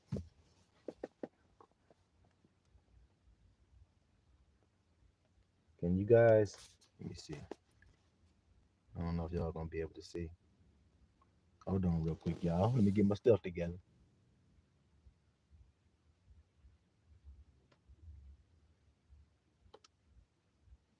Okay, do y'all see this? You guys are smart. Y'all are smart. So Brother P says the poppy plant. You see, that's the poppy plant right there. Top opium poppy producing countries. So now, if there's an opium epidemic, then that means there's been a whole lot of poppy plants being gathered to produce these opiates, right? Before we move forward, let's confirm everything that we're saying. There's a whole, in order to have a lot of opioids, then don't you need a lot of poppy plant?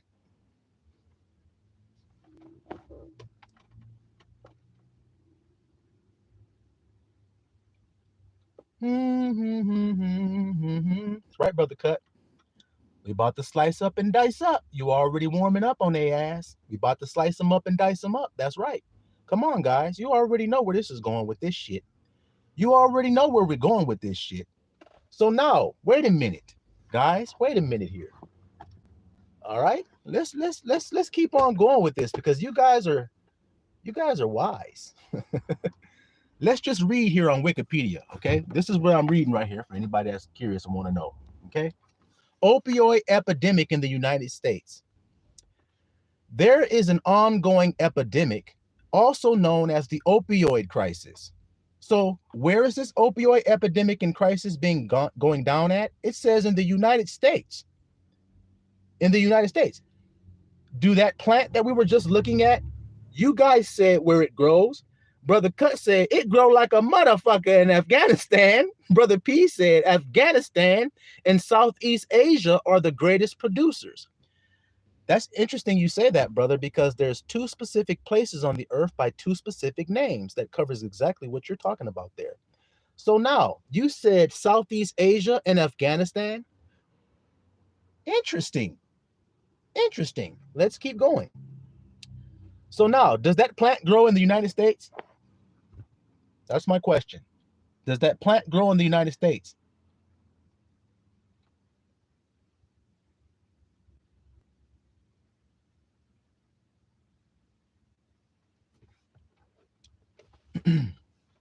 Most likely not. Nope, it don't.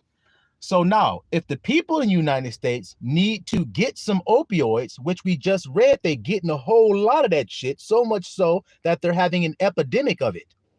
Where are they getting it from? Obviously, they're getting it from somewhere else, right?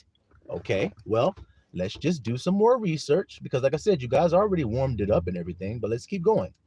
So this opioid epidemic in the United States, let's see what it says here.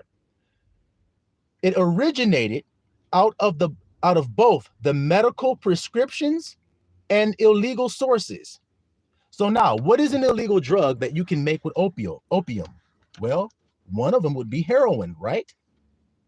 But then there are some medical prescriptions that are also made out of that same damn plant. Can you guys give me any examples of those medical prescriptions? Give me some examples, guys. Brother Chris, you are already on it. See? There's an exposition going on here. I told you we were going to slice and dice and turn the light on. Didn't I tell you that? Now, those two places you just mentioned, Brother Chris, Vietnam and Afghanistan, America wouldn't have happened to spend any time over there with their militaries, would they? Uh-oh. Grandson, be quiet. Make America great again. Damn it. That's all we care about. Where's my red hat at and shit? Don't be talking nothing about we did nothing like that, grandson. We didn't do that. Haman built some gallows for somebody else, but he ended up hanging on them. I bet it's embarrassing when that story is told, isn't it? So it's going to be embarrassing when your nigga's story is told, like what I'm about to tell right now today. Watch this shit right here, little flock. I know that's why you brought him up. I know. When he said Afghanistan, I said, oh, y'all warming up the kettle right now. We about to cook their ass. Let's lift up the skirt of this bitch named United States. Let's lift her skirt up. So the medical prescriptions, you guys gave me some? Yeah, morphine, oxy, shit. In other words, things that do what with pain? They prescribe opium for pain. Isn't that right? Painkillers. That's how most people get addicted to opioids, trying to deal with pain, right? The red, the white, and blue America fuck yeah, here to save the motherfucking day, yeah. Then he's saving shit. They can't save themselves, as you can see. Watch this, little flock. It has been described as one of the most devastating public health catastrophes of our time. The opioid epidemic unfolded in 3 waves. The first wave of the epidemic in the United States began in the late 1990s, according to the CDC, when opioids were increasingly prescribed for pain management. Isn't that what I just told you? Isn't that what I just told you? But watch this. Resulting in a rise in overall opioid use throughout subsequent years. The second wave was from an expansion in the heroin market. An expansion in the heroin market. When did this take place? Let's keep reading. To supply already addicted people. So there were people already addicted. There was more demand, so they had to get more poppy. Didn't they? Let's see. The third wave, the third wave started, so it hasn't ended. It started in 2013. I want you guys to mark that date on your mental calendar. The third wave started in 2013 and was marked by a steep 10-fold increase in the synthetic opioid involved death rate as synthetic opioids flooded the U.S. market. Flooded the U.S. market. Did y'all hear that there? When? Well, it took a steep rise in the year 2013. So that means a whole bunch of poppy plants came to the United States around the year 2013. Correct? Well, let's look at this shit here. What that say there, little flock? War in Afghanistan. From when? 2001 to when? 2001 to 2021. So then we read there that the first epidemic happened in the late 1990s. And then all of a sudden, 2 World Trade Centers come falling down. You fool me once, shame on you. But you fool me twice, shame on me. 2 towers come a-tumbling down. When did those 2 towers come a-tumbling down? That would be the year 2001. That's when that war started. So then we're not stupid, nor were we born last night, were we? Why in the hell did the United States have to go all the way to Afghanistan during that time frame when there was a steep rise in opioid addictions and deaths? When we know in order to make opioids, you need a poppy plant. Now, they went to Afghanistan, it says, right? Isn't that what it say? Yeah, man. Osama bin Laden, man. That's why we had to go over there. All right. I want y'all to read this here. What this say here, flockulators? Top opium poppy producing countries. What's number 1? Conslicer. What's number 1 on that list there? Is it even close? Is the nigga in second even close to Afghanistan? So that means, like I said, we're not stupid and we weren't born last night. So that means if I get a huge demand because people are addicted, which means they cannot help but crave it. So then I have to go get some more. Where the fuck do y'all think I'd go to get it?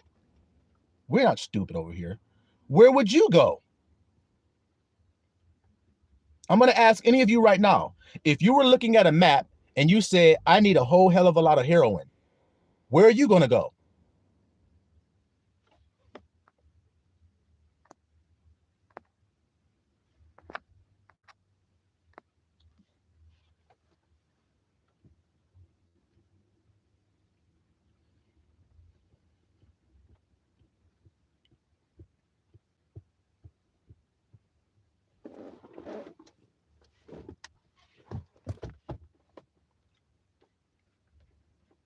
If I was going to collect some poppy plants, Out of all the places in the earth to collect it, where would I collect it from? Well, according to this page here, Afghanistan is far, and I mean far, far, far ahead of anybody else in producing this plant. So then do you guys think that during the time frame of an epidemic, of a supply of a damn drug, when the need for it rises, you don't think that that need has to be met?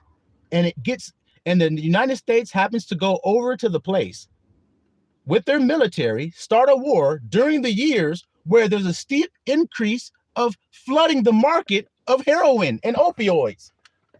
Where did they flood it from? Where did they get all of the stuff that they flooded the United States with? Where did they get it from, guys? That's right, Brother Chuck. This ain't hard. This is easy math.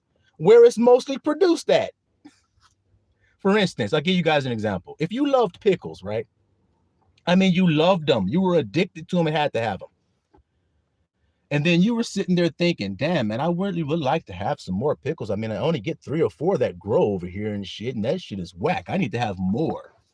So then you see a land across there that has pickles galore. You're not going to go get you some from there? Especially when there's billions and billions of dollars to be made. You don't think you're going to go get none? Interesting. Interesting. So now, and I ain't saying this to hurt nobody's feelings that may have been sent over there to do that grunt dirty work. That's not what I'm saying. I'm just telling y'all the truth. Y'all can deduce and do math. Now back to the scripture that made me research that for y'all. Let's see here. Wait, let me get something real quick before we continue. All right. Now, Brother Chris has said earlier, he said, there's 2 places where this stuff grows in great abundance. He said Afghanistan and Southeast Asia, right? Okay. Afghanistan is part of a region called the Golden Crescent. The Golden Crescent. Do you hear that? Let's read about this Golden Crescent. The Golden Crescent is a key area of illegal opium growth. Is it legal? Of illegal opium growth spanning Western, Central, and South Asia. It covers the mountains of Afghanistan, Iran, and Pakistan. Okay? Afghanistan, Iran, and Pakistan. That's the Golden Crescent, where illegal opium growth is happening. And then there's another place called the Golden Triangle. Let's click that and see what that says. The Golden Triangle refers to an area of about 367 square miles found in South Asia. Oh my goodness gracious. So do you see? These 2 particular places are the 2 largest places where drugs come from. And then you see these are the 2 places where America has also sent their military under a disguise that it was another reason they were sending them. Because they said they were sending them because of some guy that had did some type of attack, they say. That's why they said they did it. Well, that don't look like that's why y'all did it. Y'all hear me today? It don't look like that's what y'all doing. All right. So now, back to the scripture that made us read that. It's James. From whence come wars and fightings among you? Come they not hence, even of your lusts that war in your members? So when you're addicted to something, do your members start to war because of that lust you have? Somebody answer that question before we move forward. When you have an addiction to something, do your members war against your mind? Do they start to war because of your lust? That's right, Brother Cut. That's what they always say, isn't it? Hey, man, they did something to us. We got to retaliate and do something to them. And then when it comes time to the retaliation, watch what I'm saying. Didn't they go to Iraq? Didn't they send their military to Iraq? Does Iraq have a whole lot of oil? Well, remember I told you about an abundance of goods and where it comes from on the earth. When you look up Iraq, you'll see. So then we got oil is one reason y'all went somewhere. We got poppy is another reason y'all went somewhere. We got the cocaine plant is another reason y'all done went somewhere. You see what I'm saying, little flock? You see? All right. That's right, Brother Cut. We all know it. We start to have war in our members. That's right. We be warring bad as hell. Nigga be shaking and shit. I'm gonna fucking die, man. And nigga be thinking they really gonna die. Shit. Because their lust is warring in their members. You see? You want something you know you shouldn't want, in other words. Well, that makes wars. Now, didn't we just prove that? That there is a nation of people that got sick because of their addiction and they needed to feed it. And so they were willing to go and kill and destroy and lie to get their fix. Isn't that what a junkie will do? Like I said, I ain't trying to hurt nobody's feelings. I'm just telling the truth. Isn't that what an addict does? They don't care what they do to get their fix. They're going to do whatever the fuck they got to do to get it. They'll steal, they'll lie, they'll deceive, they'll do whatever they got to do to fix. Well, didn't we just read that Americans need a fucking fix because they sick? So when they need that fix, they need a whole lot of it. So they need to go to the place that produce a whole lot of it. And they did go over there and they took a whole lot of it too. That's how a bunch of people died over here. And you can read the numbers if you want to right there on Wikipedia. It'll tell you how many people died. A whole lot of them every year. Okay. Now, he says, you lust and you have not. Verse 2. You kill and desire to have and cannot obtain. You fight in war, yet you have not because you ask not. You ask and receive not because you ask amiss that you may consume it upon your lust. See? So they couldn't tell you they were really going over there for any diplomatic reasons or anything that was actually really real. So they just lied, made some shit up. They couldn't tell you the real reason they were going over for some damn drugs. How the hell are you going to tell your people that? Yes, we're going to Afghanistan on a crusade across the ocean. And we're going to take our mighty military over there. And we're going to go over there. We're going to conquer the land of Afghanistan. And we're going to take all of their poppy that grows there. And we're going to take it all and make heroin out of it and give it to our citizens. Doesn't it sound great? They can't tell you that. So they got to fool you. And they did fool a whole lot of niggas. But now that I've brought that information out, it's pretty hard to fool the people, right? Yeah, I'd say so. All right. Watch this here, little flock. Verse 6. But he gives more grace. What? He gives more grace. Wherefore he says, God resisteth the proud, but gives grace unto the humble. Stop. What did I tell you guys? See how the scripture all conjoins together and makes a perfect tapestry, like I've said? So then, when you're proud, God will resist you. Was Haman proud? Hell to the yeah, he was. Did God resist him? Yes, he did. Mordecai was humble. He got sackcloth and put it on and everything. That's what humble means. That's what I'm trying to tell you guys. Was he exalted? Yes. Did I tell you guys humility comes before honor? Yes. So then don't you think it's time for humility? Yes. Sackcloth, ashes, and mourning? Yes, because that's what you need to be doing when the destroyer comes. I keep telling you guys that. But I guess a lot of people just want to be destroyed. Well, go ahead on and be destroyed. Fuck it. Submit yourselves, therefore, to God. Verse 7. Resist the devil, and he will flee. So right after he says, if you're humble, you'll get grace, he turns right around and says, resist the devil, and he'll flee. What does the devil mean? It means a deceiver, like I told you. So if you resist the deceiver who tries to make you prideful, who tries to make you all filled with vainglory, if you resist him and you remain humble, then what will happen? He'll flee from you. See? Draw nigh to God, and he will draw nigh to you. Cleanse your hands, you sinners, and purify your heart, you double-minded. Watch what he's about to say here, little flock, in verse 9.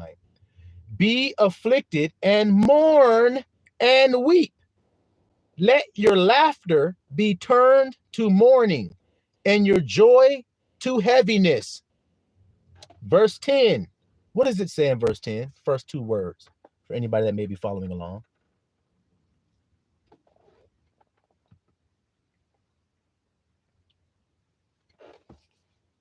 James chapter 4, verse 10. What's the first two words there?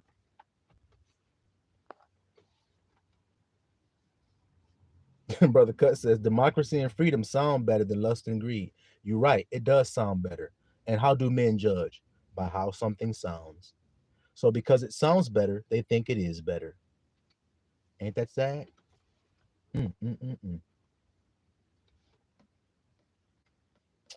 So what is James chapter 4, verse 10? What is the first two words there in verse 10?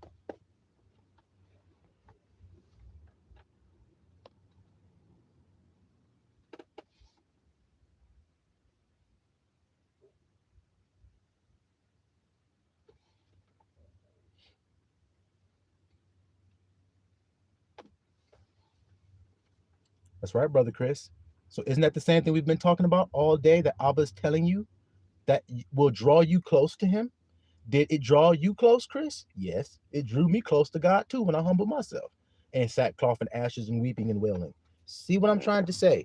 But nobody wants to go that path. That's the narrow path, obviously, to salvation. How many people want to go that way? Not many. Not many.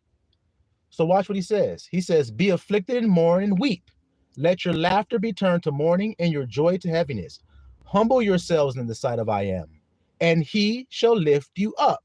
So did the grandson lie when he said humility goes before honor? Was I lying? Or was I telling you guys the truth? I'm always telling you guys the truth. Speak not evil one to another, brethren. He that speaketh evil of his brother and judgeth his brother speaks evil of the law and judges the law. But if thou judge the law, thou art not a doer of the law, but a judge. See how he turns right around and says, don't be speaking evil and don't be judging one another? See, when you humble yourself, you can't judge no more. See how it all connecting like Legos? Do you see? Do you see? All right. So we in the book of James, way in the New Testament, we're being told to do the same thing again.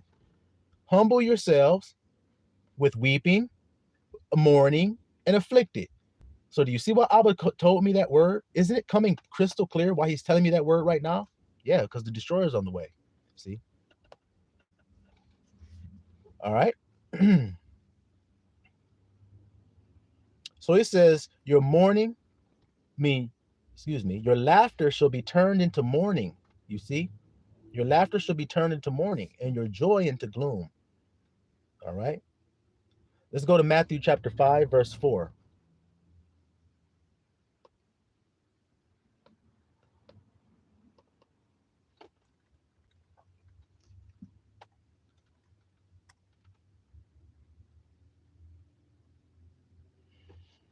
Matthew chapter 5, verse 4. Blessed are they that mourn. What? Blessed are they who mourn, for they shall be comforted. See, if you're being comforted now, then you're going to mourn later. But if you're mourning now, then you will be comforted later. Do y'all see that? We're going to see that throughout the rest of this message. Okay?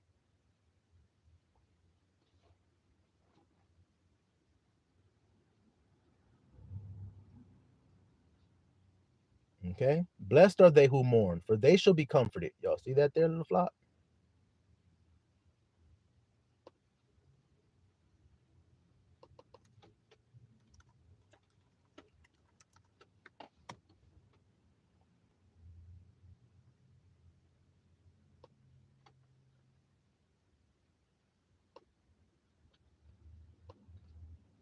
All right. 2 Corinthians.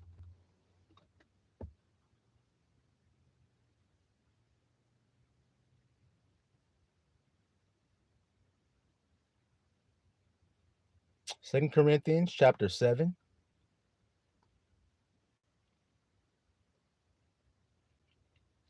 Chapter 7, verse 10. For godly sorrow worketh repentance.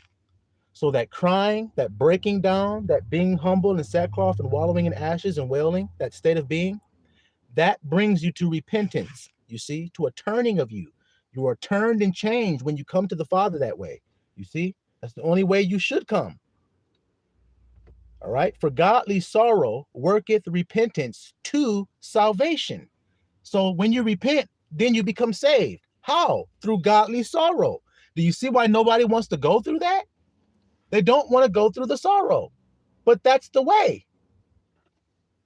See it? But the sorrow of the world worketh death. Excuse me, my bad.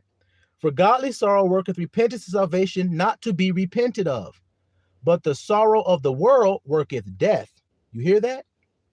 So godly sorrow, as he said, worketh repentance and brings about salvation. And you don't have to repent of that sorrow. But the sorrow of the world, like Haman had when he came home and he said, I have this, I have that, I have that, I have that, but I will never be happy unless that man Mordecai is dead. That's not godly sorrow, is it? Nope. But it's sorrow he had, but it was working death, wasn't it? You know it did, because he died. See? All right then. For behold, this self-same thing that you sorrowed after a godly sort, what carefulness it wrought in you. Yeah, what clearing of yourselves. Yeah, what indignation. Yeah, what fear. Yeah, what vehement desire. Yeah, what zeal. Yeah, what revenge. What is he saying? He's saying the godly sorrow. Let's go back. For behold, this self-same thing that you sorrowed after a godly sort, what carefulness it wrought in you. What clearing of yourselves. What was it clearing? Your indignation, your fear, your vehement desire and lust for physical carnal mammon. It rid you of all of that stuff, you see? In your revenge as well. Your bitterness and revenge, it rid you of that. You don't need revenge anymore. I've been given grace. Grace and revenge don't go together. You see? In all things, you have approved yourselves to be clear in this matter. See, like Brother Chris was saying, you fall down, the Father come, he give you grace. Now you have repented. Now you have salvation. And now you go forth as a different creature. You are not the same man you once were. All your judgment, all your pride, all your arrogance, and all your not caring about other people, that shit's gone. It's cleared out of you. Isn't that what we just read? Yes. Okay. And what cleared it out? Sorrow did. Yeah. Y'all hear that there? All right. So let's keep going, little flock. Let's keep going.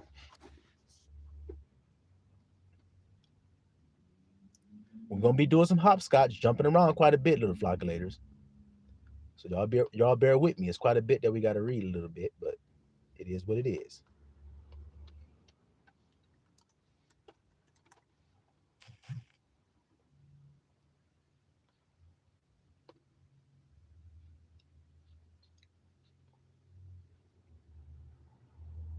Okay. Okay. Luke chapter 6. Let's go down to verse 20. Okay. Luke chapter 6, verse 20. And he lifted up his eyes on his disciples, his branches, and said, Blessed be ye poor, for yours is the kingdom of God. Blessed are you that hunger now. Remember what I told you guys about what you do now, you'll be doing the opposite later. So if you've been going through bitterness, if you've been going through hardship, if you've been going through hatred, if you've been going through mistreatment, if you've been going through iniquity, that causes you to sorrow and mourn. But don't worry, because then you're going to be comforted. Let's just keep reading and see. Blessed are you that hunger now, for you shall be filled. See, you were hungry before, but now you know the Father's name. I am filled. See, blessed are you that weep now, for you shall laugh. See? So if you do the thing he told you to do, if you mourn, if you put on the sackcloth, if you fall down humbly before him, then you will laugh. But if you're laughing now, eating and drinking and being given in marriage and not giving a damn about what God's saying, then you're going to mourn. See? Well, let's keep going. Blessed are you that weep now, for you shall laugh. Blessed are you when men shall hate you, and when they shall separate you from their company, and shall reproach you, and cast out your name as evil for the Son of Man's sake. Rejoice in that day, and leap for joy, for behold, your reward is great in heaven. For in like manner did their fathers unto the prophets.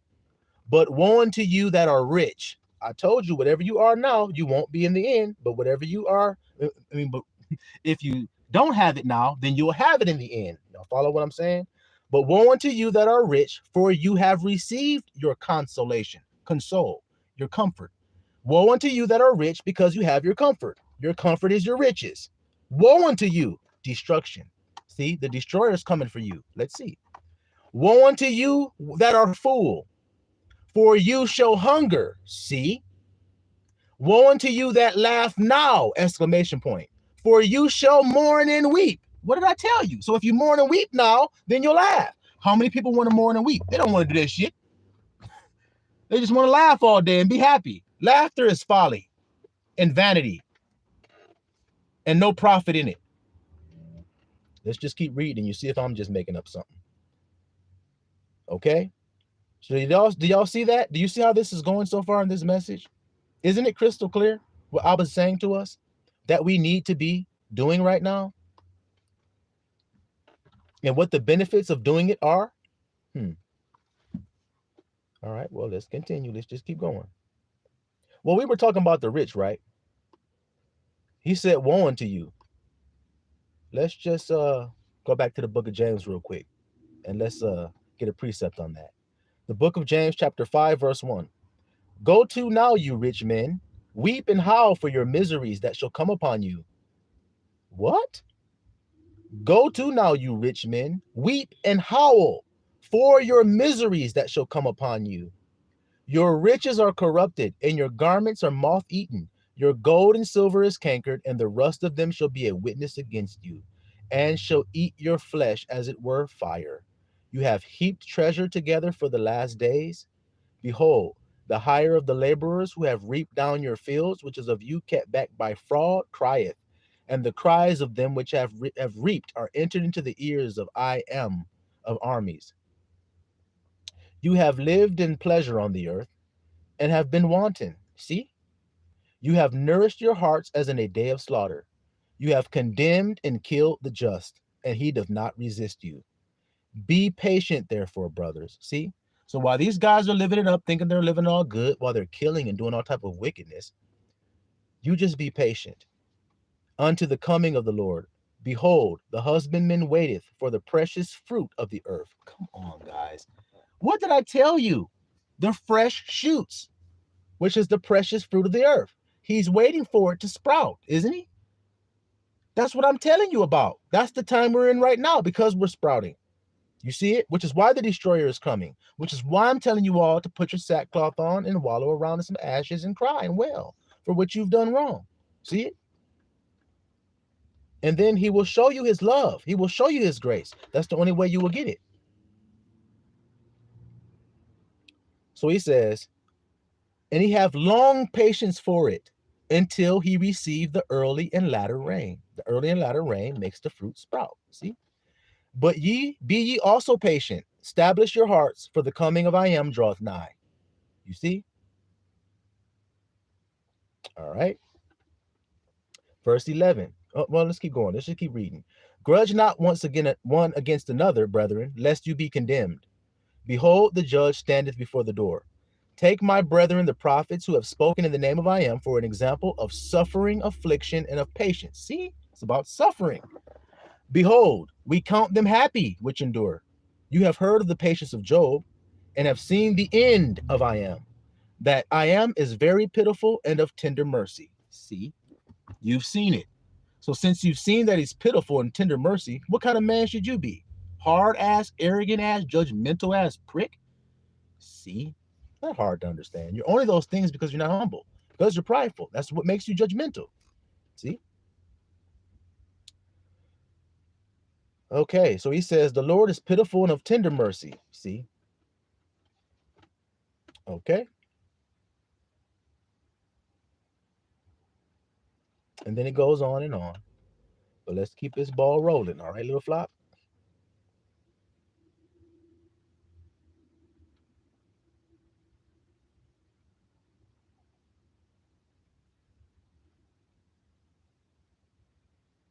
Let's go to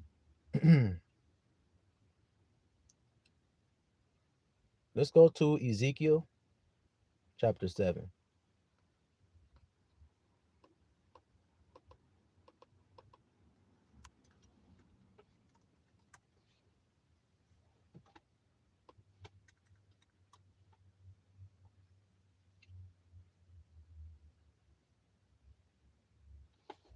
Okay. Ezekiel 7. Let's see what happens here. Verse 1. Moreover, the word of I am came unto me, saying, also, you son of man, thus saith I am power unto the land of Israel. An end The end is come upon the four corners of the land. Now is the end come upon thee, and I will send mine anger upon thee, and will judge thee according to thy ways, and will recompense upon thee all thine abominations. And mine eye shall not spare thee, neither will I have pity, but I will recompense your ways upon you, and your abomination shall be in the midst of thee, and you shall know that I am. Okay? All right. Thus saith I am power, and evil, and only evil, behold, is come. So, destroyer. Now, if a destroyer is on its way, what do you guys think is going to happen next? Before we continue, I'll let you guys answer that. We see another destroyer is on its way. So, what do the people need to do?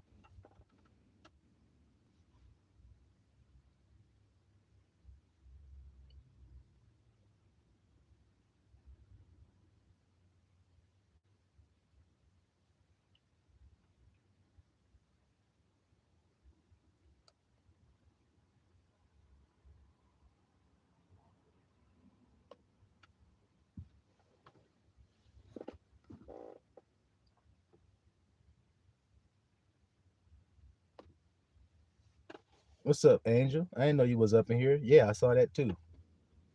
We're gonna see what Abba gonna do with that 777. 7 meaning complete, meaning shalom or whole, or Shabbat, rest. You can rest when the work is done. You see it? And that's where we're at now. That's what we're talking about. That's right, Brother Chris. Get them potato sacks. Get that sackcloth. So do you think it's going to be mentioned here? Now that we know a destroyer is coming, do you think the sackcloth is going to have to be told to be pulled out? Let's see. Let's see.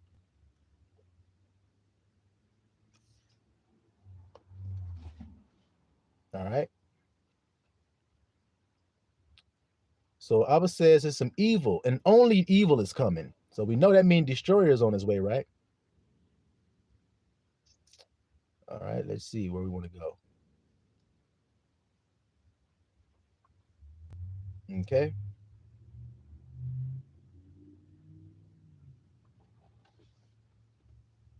Where were we at? Verse 9. Ezekiel chapter 7, verse 9.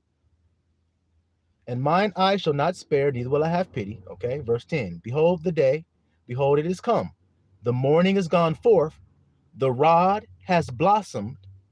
Pride has budded. Uh-oh. What budded? Pride. Do y'all see it? Violence is risen up into a rod of wickedness. None of them shall remain.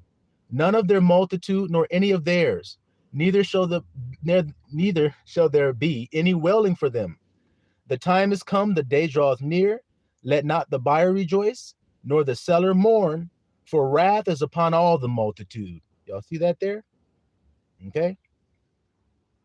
Verse 14. They have blown the trumpet, even to make all ready, but none goeth to the battle, for my wrath is upon all the multitude thereof. Okay, let's keep going. Verse 16. Watch this little flock. But they that escape of them shall escape, and shall be on the mountains like doves of the valley, all of them mourning, every one for his iniquity. See? Is this not perfectly a Lego that's clicking into what we've been talking about today? Is it not perfect? The ones who escape this killing evil judgment are like doves, all of them mourning. Why are they mourning? Because of their iniquities.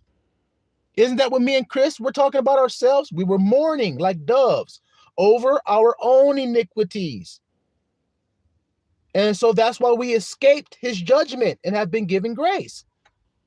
Correct? Well, that's all I can say. That's all I can tell you guys, because that's what happened in my life. You see it?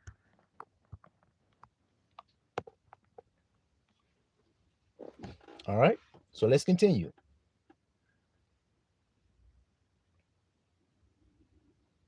So they shall all mourn, every one for his iniquity. All hands shall be feeble, all knees shall be weak as water. So when you go to Abba in this state, you're going to fall down before him weak. I told you, I was crying, talking about, I give up the will, Father.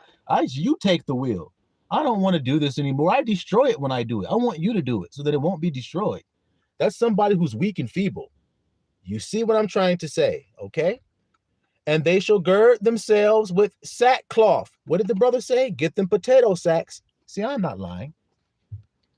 So soon as they hear about a problem coming, they grab the sackcloth, and horror shall cover them, and shame. See, told you, when you see your sin, you feel ashamed. And shame shall be upon all faces, and baldness upon all their heads. Do you hear it today? Do you hear it today? Do you hear it? Do you hear it?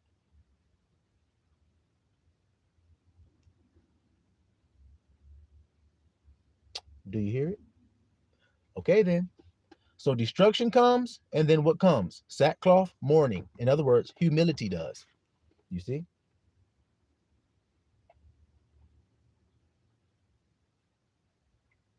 Let's go to Zechariah chapter 12. Like I said, I know we bouncing all around, but sometimes that's just the way it is, little flock. All right. The book of Zechariah chapter 12.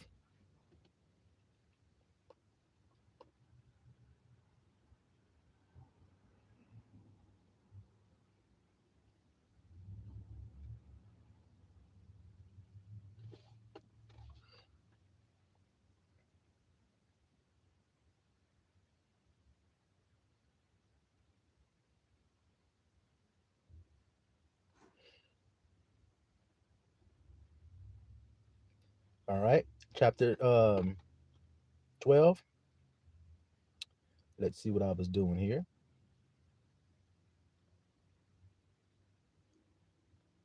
Okay, verse 1. The burden of the word of I am for Israel, says I am, which stretches forth the heavens and lay the foundation of the earth and formed the spirit of man within him.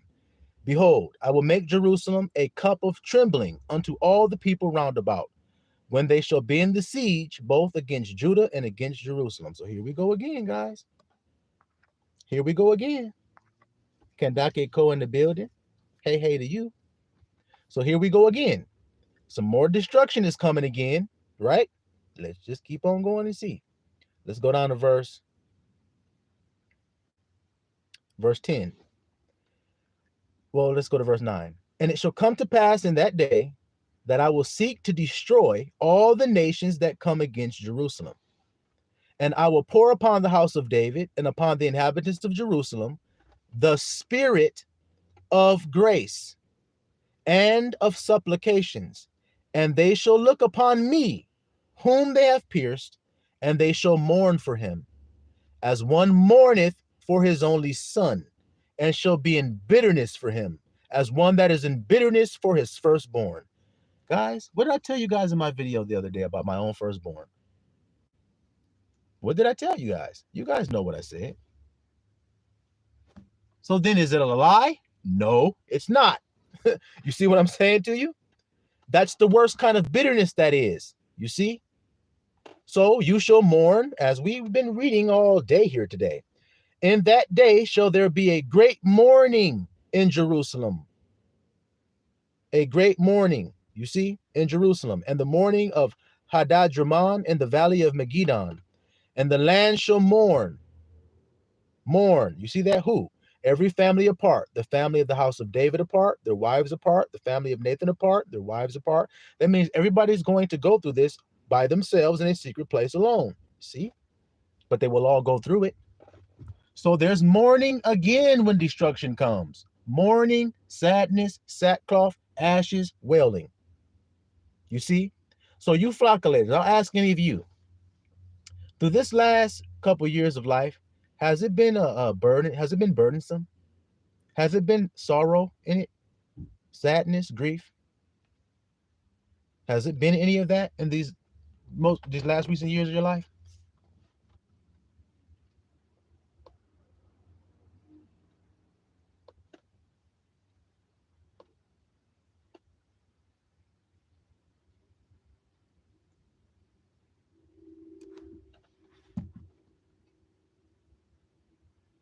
All right. Isaiah chapter 22.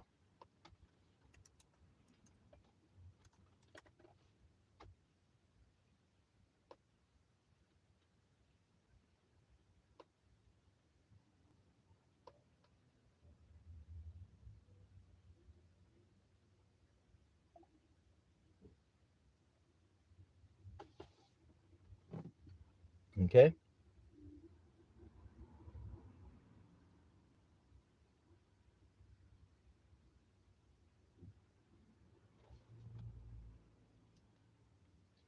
Let's go to Isaiah 22 and let's go down to verse 10.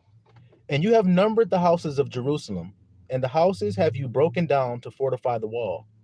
You also made a ditch between the two walls for the water of the old pool, but you have not looked unto the maker thereof. So, what is being said here? You're trying to get your defenses all ready for the destroyer that's coming. You're trying to get your city all built up and everything and build your walls up, but you didn't look to me. Y'all hear that? They didn't look to him. So, let's keep going. Neither had respect unto him that fashioned it long ago. And in that day did I am the power of armies call to weeping. See, it's just going to keep going, guys. He called to weeping and to mourning and to baldness and to girding with sackcloth. So the Most High called to do these things again, like he always do when it's time to save.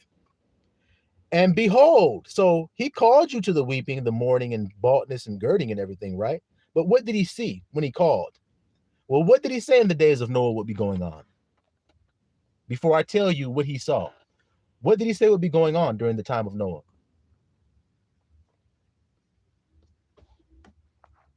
Raven in the building. Peace, peace to you. Peace, peace to you. Brother Chuck says, my last 7 years has been some of the toughest I've had in my life. See? So then you're blessed.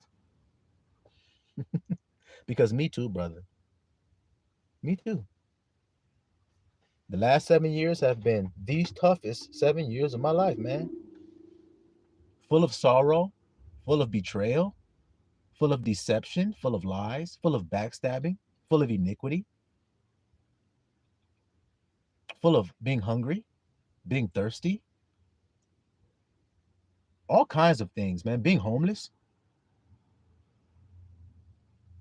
all kind of stuff. That's what it's been. Well, blessed are you, because you mourn now, so you shall laugh later. Is that what we were just reading? Okay, now watch. That's right, brother Chris. Partying. That's what was going on in Noah's day. They were eating and drinking and being given in marriage. You see, that's what they were doing. So let's see if it's any different here when he tells us to weep and mourn in baldness and girding. Let's see. Verse 13, and behold, joy and gladness, slaying oxen and killing sheep, eating flesh and drinking wine.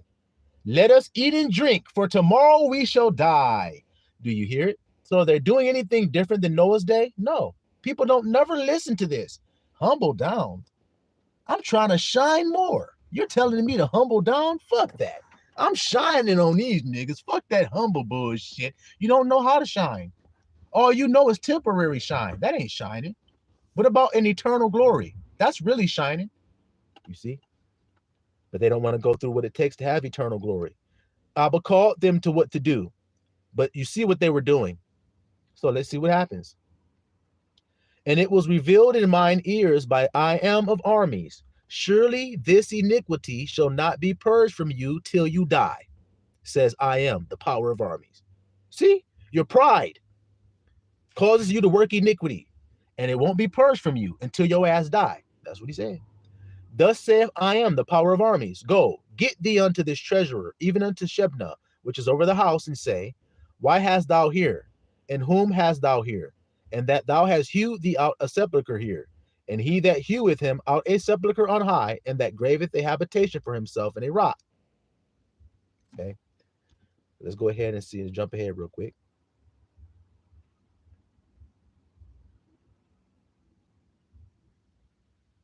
Okay,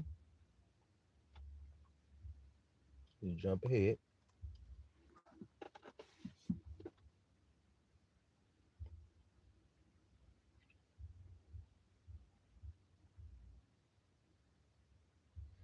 Okay, that what I was just describing to you, brother Chuck, about the hard years and the mourning and everything. But then when you get through it, something's going to happen. Let's get that real quick before we finish this message.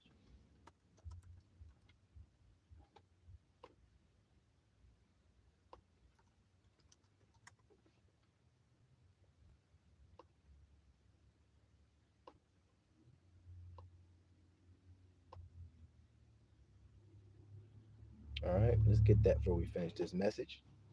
Jeremiah 31.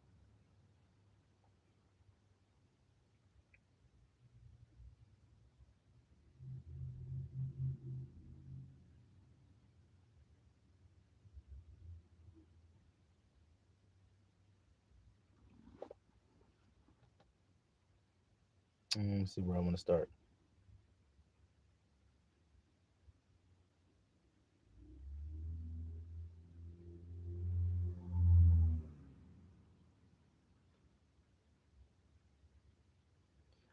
All right.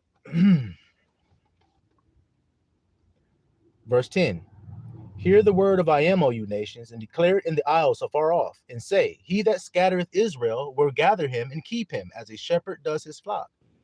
For I am have redeemed Jacob, and ransomed him from the hand of him that was stronger than he. Therefore they shall come and sing in the height of Zion, and shall flow together to the goodness of I am. For wheat and for wine and for oil and for the young of the flock and for the herd, and for their soul shall be as a watered garden, and there shall not sorrow and they shall not sorrow any more at all. See? So you was sorrowing, but now it's going to be changed. Let's keep reading. Then shall the virgin rejoice in the dance, both young men and old together. For I will turn their mourning into joy, and will comfort them and make them rejoice from their sorrow. Do you hear it? Do you hear it? Do you hear it? Do you hear it? Do y'all hear it? Okay. Um,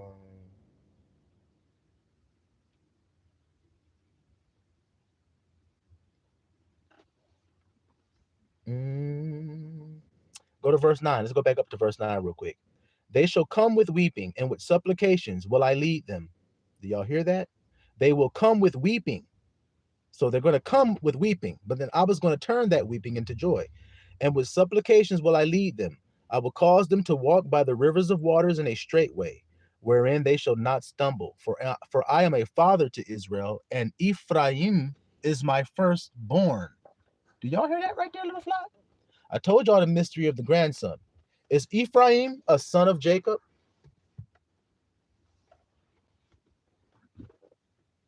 Is Ephraim the son of Jacob?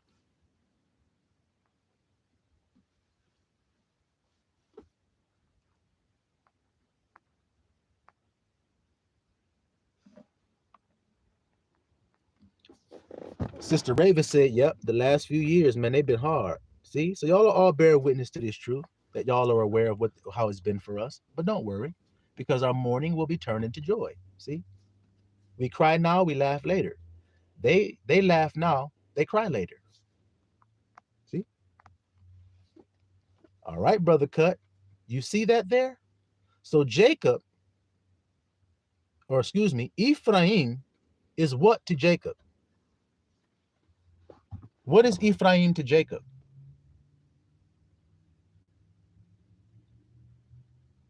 Brother Cut said Joseph. So that means Ephraim was Joseph's son. So then what would that make him to Jacob? That's right, brother Cut. So then my question is he a grandson that was elevated to son status?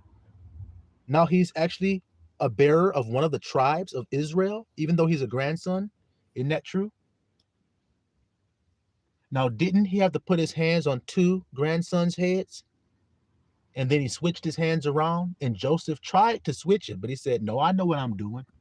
I know exactly what I'm doing. Didn't he say that? Now, what does Ephraim mean? Ephraim. What does paria mean? What does this word mean?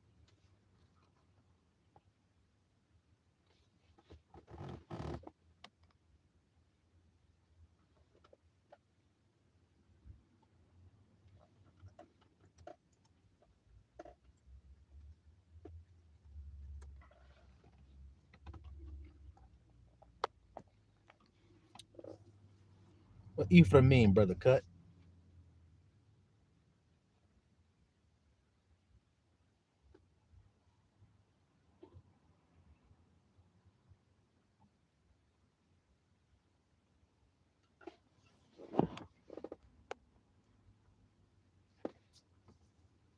That's right, Brother Cut. It means fruitful, right?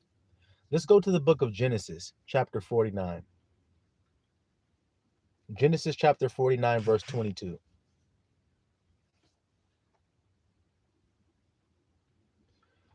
Genesis chapter 49, verse 22 says, Joseph is a fruitful bow. What is a bow? It is a branch. Joseph is a fruitful branch, even a fruitful branch by a well, whose branches run over the wall. Do y'all hear that, little flockulators? Fruitful. So Ephraim, which represents Joseph, it represents his bloodline in the tribes. Ephraim does, means fruitful. That's what it means. You see, a fruitful branch. You see it? A branch that bears fruit. That's Abba's firstborn. Gosh, can you guys hear it? Can you guys hear it? A fruitful branch is Abba's firstborn. And we know that the fruitful branch is the grandson elevated. We read about Yahusha. And we read about what Zebedee's wife said to Yahusha when she said, let one sit on your right hand and one on your left. And he said, it ain't up to me to decide, but my Father in heaven. That's the same thing Jacob did when he switched his hands. And Joseph tried to fix it. And he said, no, Abba the one that decides who's going to have what. And this is how he said to do it. Do y'all follow this? It don't never change, man. Ephraim become Joseph. That's right. He's elevated. See? This ain't hard to understand. The grandson elevated the son's status. You see? Now, who was the beloved of Jacob? Look how it keeps going. Who was the beloved of Jacob? You guys know the answer to that. Out of all his sons, who was his beloved in his bosom? You guys know who it is. You guys know who it is.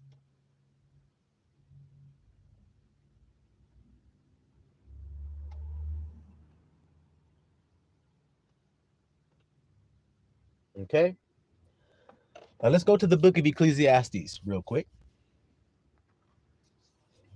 The book of Ecclesiastes. And we're going to start at verse 2. That's right, Brother Cut. Increaser. Joseph. See? You see? A fruitful branch that God is always telling you the same thing. A fruitful branch that grows up and becomes heir to his father's throne. And once he does that, he causes the sprouts he causes the other sprouts to sprout. In other words, he causes them to increase. See how that's working? See how that's working? Ecclesiastes 7, verse 2. It is better to go to the house of mourning than to go to the house of feasting. What about the days of Noah? Feasting, eating, and drinking. See? So it's better to be mourning during that time than to be feasting. Isn't that true?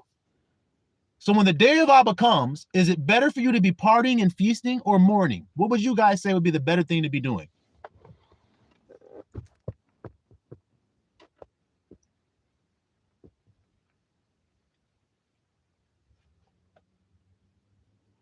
Ecclesiastes 7, Brother Chuck.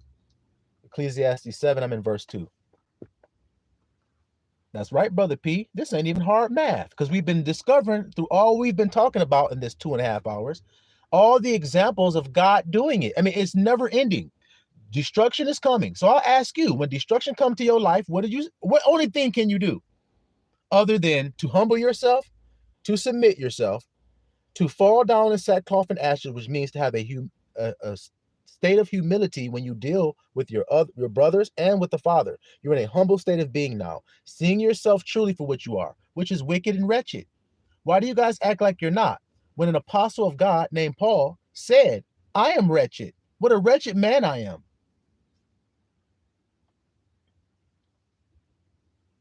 So when you see your own wretchedness, you stop judging other people. You stop judging other people. What does Paul's name mean? Look at what I'm telling you. Look at what I'm telling you. Y'all can't get around this truth. Like I said, it's too accurate. It's just too doggone accurate. So he says it's better to be in the house of mourning than to go to the house of feasting. Why? For that is the end of all men, and the living will lay it to his heart. Sorrow is better than laughter. So mourning is better than feasting. Sorrow is better than laughter. For the sadness of the countenance, the heart is made better. Told you. Abba will heal you if you fall down humbly before him. But in order to do that, you must be set free from your pride. You must see yourself for what you are. You see what I'm saying to you, little flock? Okay, watch this. The heart of the wise is in the house of mourning. See? But the heart of fools is in the house of mirth. Mirth means laughter. So then where are the wise people of the earth going to be when trouble hits? So simple and easy, isn't it? And who's telling us this? Who's wrote Ecclesiastes? Would it be the preacher with a capital P? Of course it is. Of course it is. So he's the only one going to tell you this truth, that sorrow is better than laughter. The heart of the wise is in the house of mourning, but the heart of a fool is in the house of laughter. For it is better to hear the rebuke of the wise than for a man to hear the song of fools. Y'all see that? You see it? Verse 8. Better is the end of a thing than the beginning thereof, and the patient in spirit is better than the proud. Guys, can you get around this? Or is it just slicing and dicing and very accurate? The point that we're making today. It's about pride and humility. That's all it's about. If you're proud on the day of the Lord, you'll die. You'll die. If you're humble, then you'll be given grace and mercy. That's simple. You see?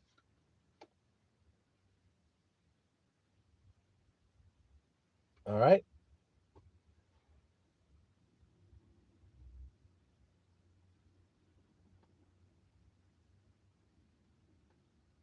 Let's go to the book of Micah.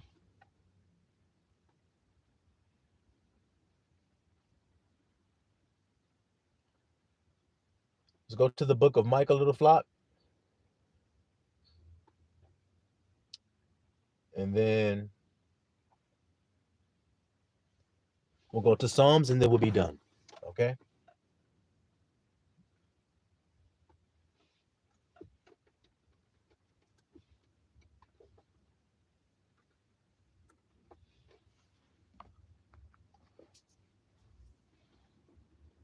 All right. The book of Micah, chapter 1.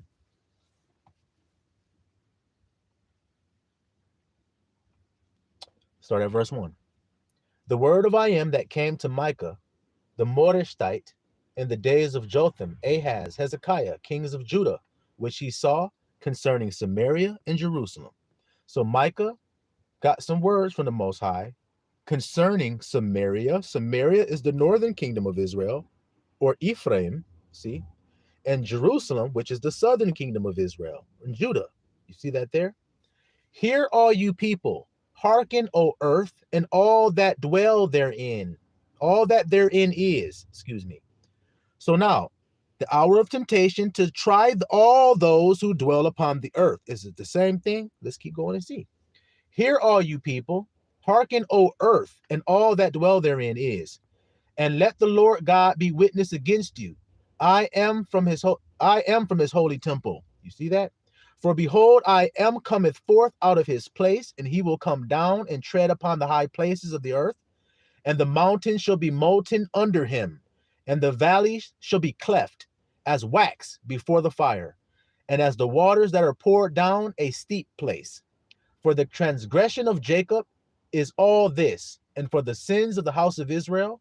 What is the transgression of Jacob? Watch this, what he's going to say. So what is the what is the transgression of Jacob? What is it?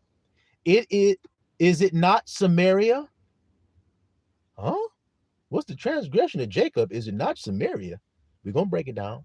And what are the high places of Judah? Are they not Jerusalem? So what does that mean then, little flock? It means, what is the transgression of the supplanter? I told you guys Jacob means supplanter, usurper. So you usurp like Mordecai did when you stand firm in the truth of who you are, right?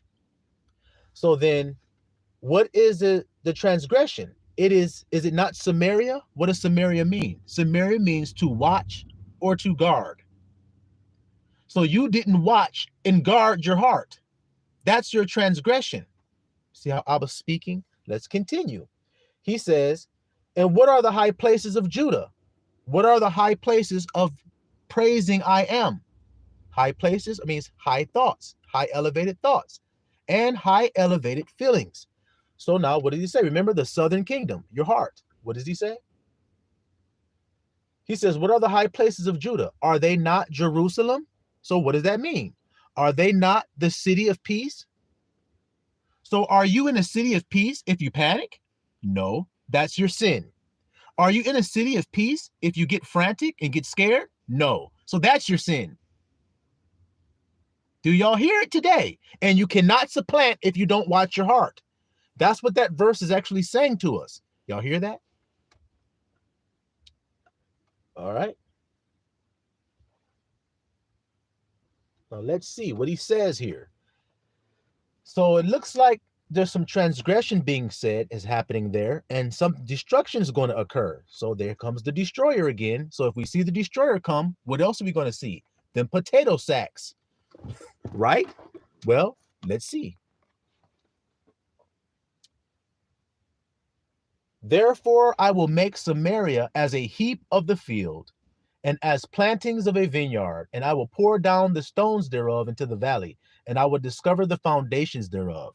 So in other words, Samaria means to watch or to guard.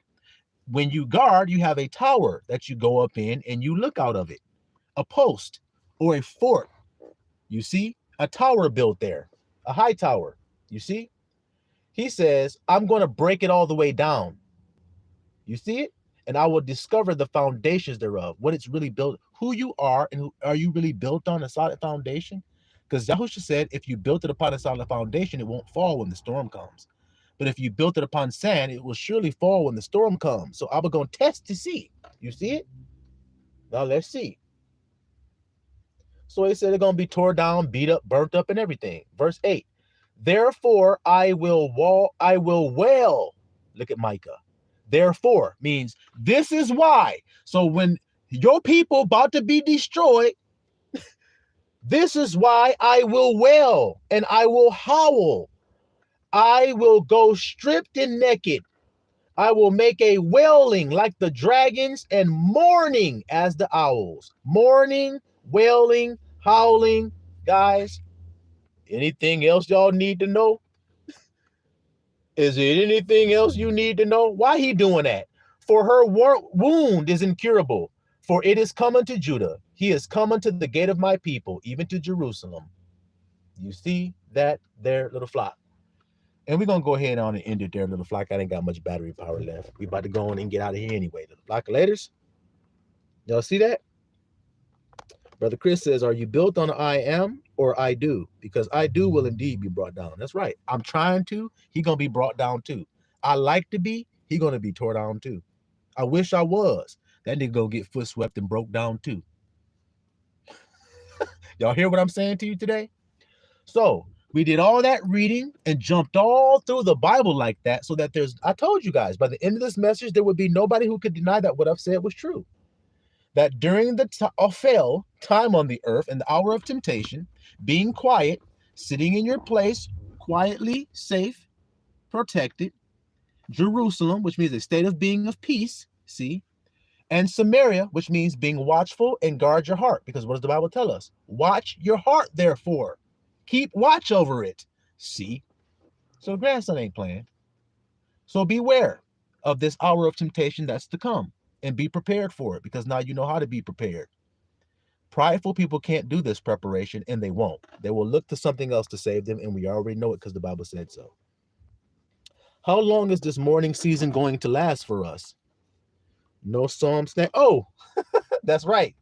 I did say that, brother Cut. I did say that. Psalm 119. Thank you, brother. Before I get on out of here, y'all. How long is this mourning season going to last for us? How long do you think, brother? Before I answer that question, how long do you think? Let's read Psalm 119 and see what we find before we get out of here. Okay. What did I want from here? I want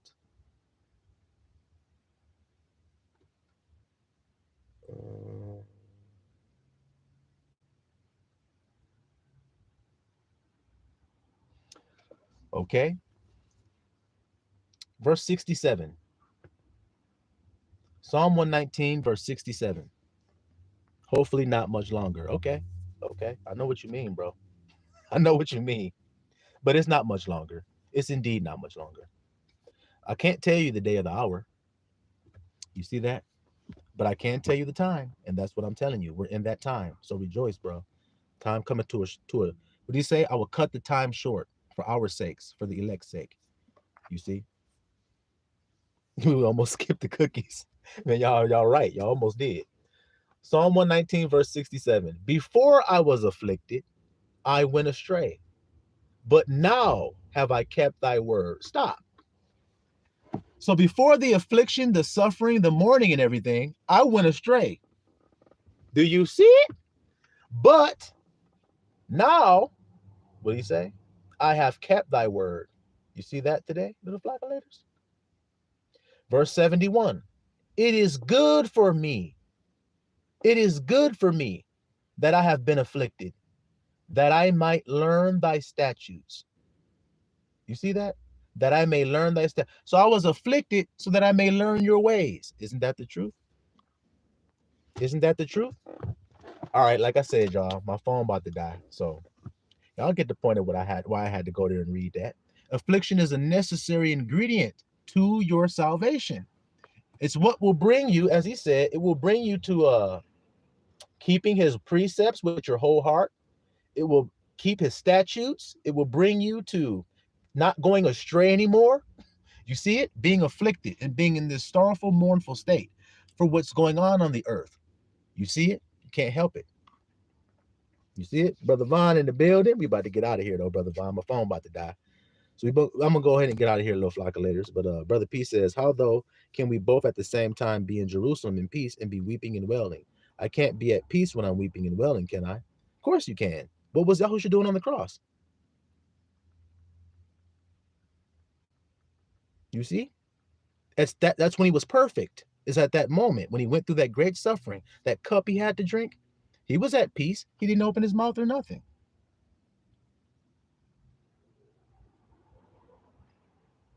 He didn't open his mouth. You see? But I understand why you're asking these things. I totally understand why you're asking. You see? Brother said, great meal. I am fed. Appreciate you and my brothers in the flock. Man, no problem, bro. No problem. I know it was a lot of information. It was a whole lot of scriptures we had to cover. I know, guys. But thank y'all for bearing with me and sticking through it all the way to the end. Because like I said, it's most important thing we could do right now is to stay in that humble state of being. See, brother, it's not really about mourning and it's not really about sadness like we think it is. Remember, there's a mourning of the world and then there's godly sorrow. Godly sorrow is being saddened over the state of the world, being saddened, as Paul said, I have continual sorrow. That's what I read in the beginning. I have continual sorrow in my heart. Continual means all the time, but yet I'm always rejoicing. And he also says, in every circumstance, I am there with content. So what is this continual sorrow that stays with you? It's for my brethren, my kin's sake, after the flesh. I wish I were accursed for Christ for my brethren's sake. Do you see it? That was his continual sorrow that's going to always stick with you. It's the sadness of the iniquity of the world you live in. And as long as iniquity is there, you will mourn, won't you? Yeah. But you still have joy in the kingdom. You see it? You still have gladness in the kingdom. You still have reassurance in his truth, despite this current thing you're going through. You see? But much love to you guys, man. Hopefully that was edifying. I was hopefully able to answer your question, Brother P. Oh, you said thanks, bro. For sure. For sure. Brother Cuss said, thank you, beloved. I'm blessed. Love you, flockulators. Keep it joy. That's right, man. Y'all be blessed, man. I love you all. Y'all stay up, stay blessed. And if Abba got anything else he want me to say, you know I'm going to come bring it to y'all.